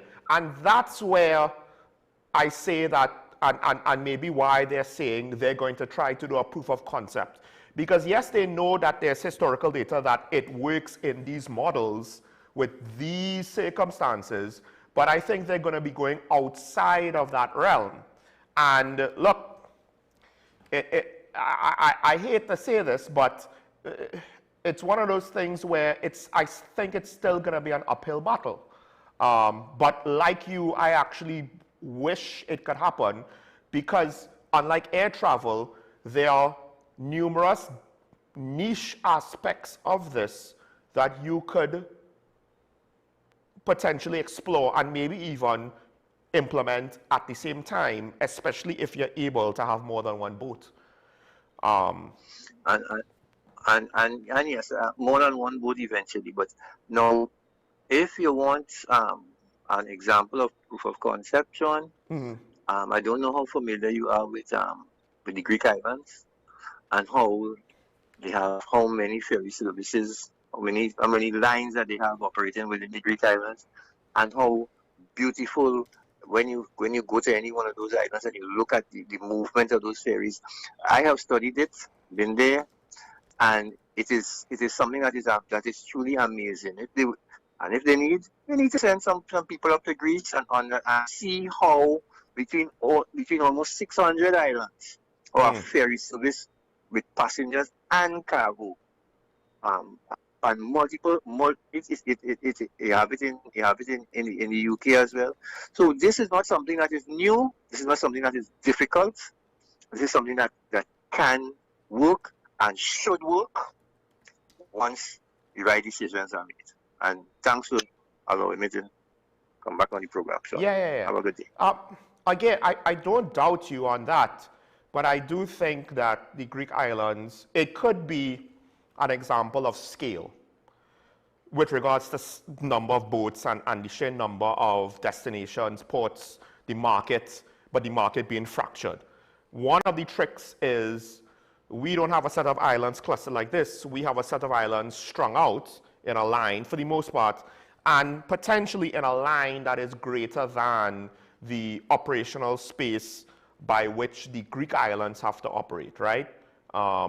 It all depends on their ferry network as well. One of the issues that is a concern of mine, and it's going to be one of those things where it's going to be very hard to figure out what is reasonable to price this or to cost this at, is if we do a regional ferry service at scale, we have to assume there's going to be an emergency at some point. And then are the emergency services capable enough? I mean, on some level, you could also question if there was an aircraft emergency, would we have been able to respond to every potential emergency properly? And you could make a case where, depending on how it is, at what point in open water, we may or may not have, right? But that's why Carl was very, very particular about its safety record, and I would imagine when they were Independent Air Jamaica and Liat and any other airline in the region were very, very particular about its safety procedures and maintenance procedures. Now with the ferry service, I'll concede the point though that yes, the regional service probably would be run better than our domestic service. But yes, the EU successfully implemented the euro, but I think there were greater issues with the euro potentially than with the EC. It's not, yes, they used the EC as an example, but there are greater economic challenges with Europe trying to be a single market setup, right, as opposed to the Eastern Caribbean or CARICOM. It is what it is. Again, I don't want to say that I don't want to see it happen. And I guess part of it is because if we start small, the implication is we'll be investing money and the returns might not be all there to justify the expense in terms of opportunity cost. Because like one caller, she wants to see domestic situations getting prioritized over a regional ferry service, our participation in it. That could be a mistake. I do feel that just the passenger versus cargo situation might have different demands on them. I could easily see where a single cargo boat could make a circuit and hit every destination necessary, assuming it doesn't take too long. It might be reasonable, but I could imagine once you get to like 8, 9 islands, it'll take more than a week, so maybe you might need 2, right? If it was a case where you could do a circuit within a week or 2, maybe a month, depending on perishables and what have you, it might be fine, because then once it's consistent, private business will adjust. Well, we know if it goes once every 3 weeks, once every 4 weeks, once every 2 weeks, whatever it is, we'll just operate on that schedule. Perishables might need some other type of accommodation, right? But then if it's packaged properly, preserved properly, it might be fine. You know, frozen goods and the like, and you just have a specialized cargo boat. One, it makes the circuit to just deliver goods from island to island. The passenger situation, I don't think could work with that. I don't think you could have a single passenger ferry to try to move people around the islands and do a single circuit, right? For various reasons. One, just the inconvenience of it all. And then the fact that if you have a single boat and you're trying to go at scale, it'll be slower. Like, there's a lot to it. And that's why I brought in the fact that we should also maybe look at modern train travel, because train travel is not just an economic way of traveling or a convenient way of traveling. It survives by offering something more than just that. And by looking at that, we could maybe then look at the passenger side of the equation and say, well, if it's more than just trying to get passengers, it's more than just having cabins. It's about the experience on the boats. And that could tie into regional tourism. And that's why I said maybe we should look at also ocean liners. There's only one still currently operating anywhere in the world, and that I believe is the Queen Elizabeth II. I can't remember what happened with the replica of the Titanic. I don't know if it's operating as an ocean liner. And the Titanic is relatively small compared to ocean liners that came after it. That's why you could scale it down potentially, right? And that's why I said it might need more than one boat, so you could hit more than one niche, that you could supply the market in more than one way, so you could capture all the different particulars of the demand. And if you do it right, the sum total then might be something beautiful that could really bring the Caribbean together, bring the tourism product of the region, tie it in together. Maybe cruise ship operators wouldn't like it, but it won't be quite like cruise ships. It will be something in between that could then, you know, facilitate both the international and regional/domestic market. But we just have to see. Part of it is how far does the stakeholders, the decision makers, want to push the concept? How far out of the box, how innovative are they thinking?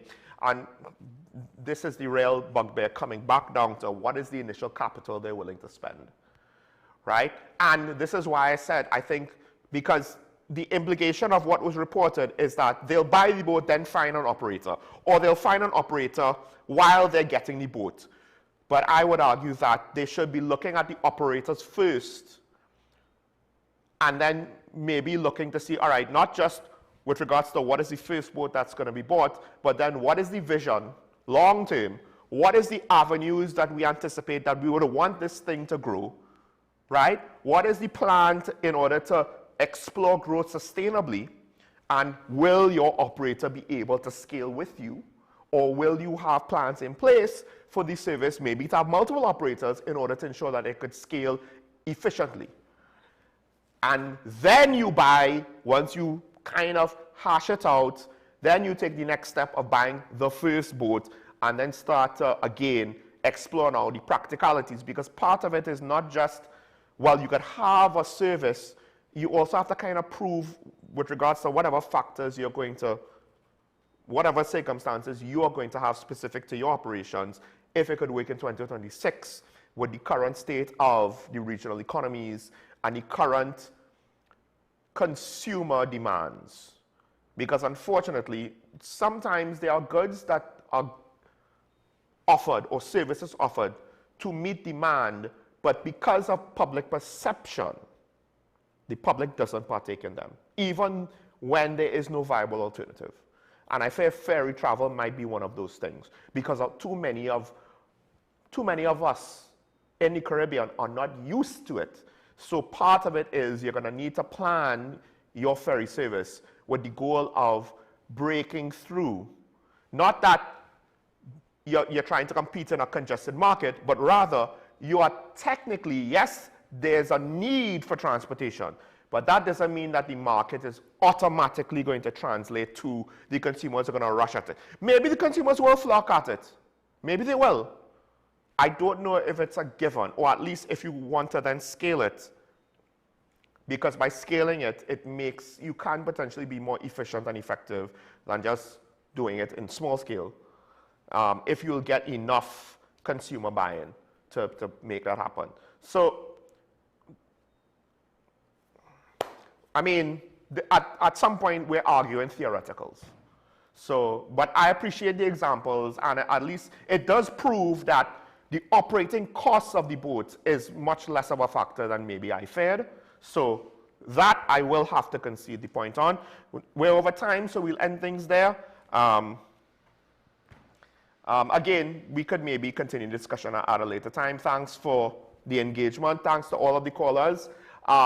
With regards to Mr. Claxton Bay, I have tried to speak about it, but part of it is you do have to be careful that you don't overburden an audience, right? That's one of the reasons why Karen tries to focus her points. You don't want to obfuscate things too much. And also, I don't know the extent of things shutting down. I understand that that might be your experience. It's still anecdotal. And then you have to ask yourself, because we saw things shut down because of COVID, right? And to some degree, economies around the world haven't fully recovered. In some industries have not fully recovered. And some industries are just volatile by their nature and could be volatile by the nature of our economy, like retail outlets and food retail outlets in particular. So yes, I have noticed things shutting down, but we already have enough to chew on. You will experience that in your own lives, every viewer. And as we get more information and as the consensus builds, you know, once the picture's clearer, then we'll talk about it more on Talking Point. Part of it is we can't just do correlation. We have to consider what the causation is. Correlation does not always tell us what is the root cause and therefore how to find the solution. You can't, yes, the temptation is whatever goes wrong, you blame it on the sitting administration. I know that that's how our politics works. That's not always the most effective way to do things. When you can draw a clear line of responsibility of decisions having a direct causation, well then, you know, have at it. All bets are off, and you know I'm going to have at it myself. Right, now we end things. Thanks to the callers once again. Folks, this is Tori Bernard of the SND Content Capital, Sean Michael Small here, to remind you to be nice. It's nice to be nice. Remember your allegiance to the Republic and to each other. Have a good day, and we'll see each other tomorrow. Take care. Bye-bye.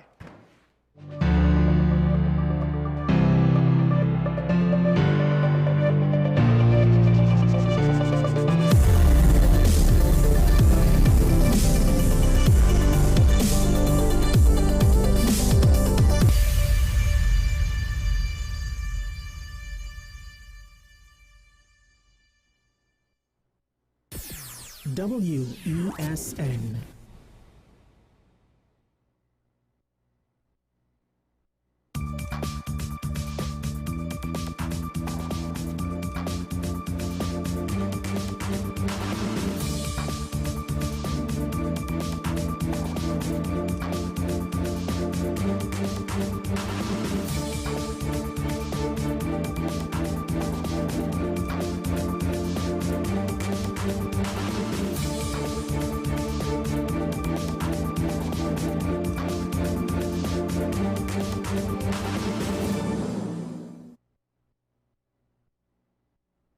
Good day and welcome to another episode of Strictly Legal on WESN Content Capital.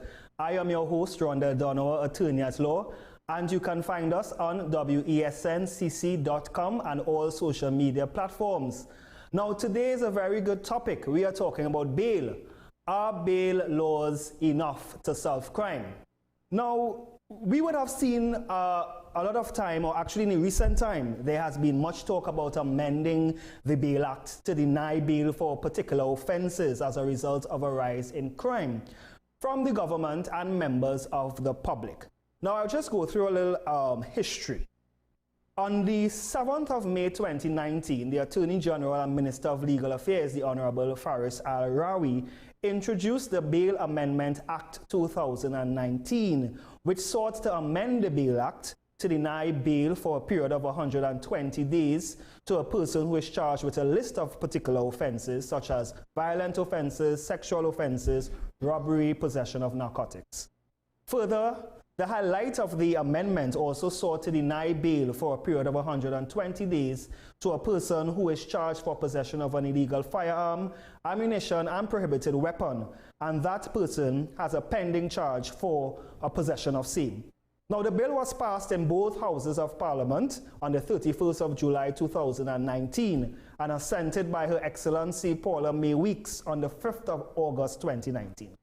Now, we fast forward. On the 23rd of October 2019, the Honorable Attorney General again introduced the Bail Amendment Number 2 bill, which then sought to amend Section 5 of the Bail Act, which would deny a person access to bail for 120 days who has been in possession of 2 or more firearms or prohibited weapon.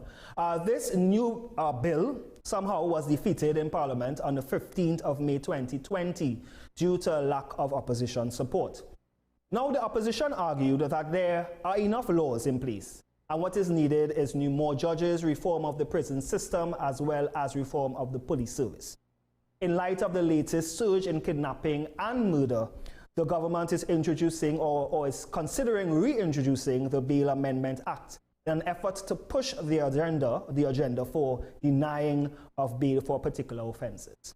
Now today, my guest will weigh in on this discussion. Her name is Renuka Rambajan, attorney at law of Fortis Chamber. A bit about Renuka.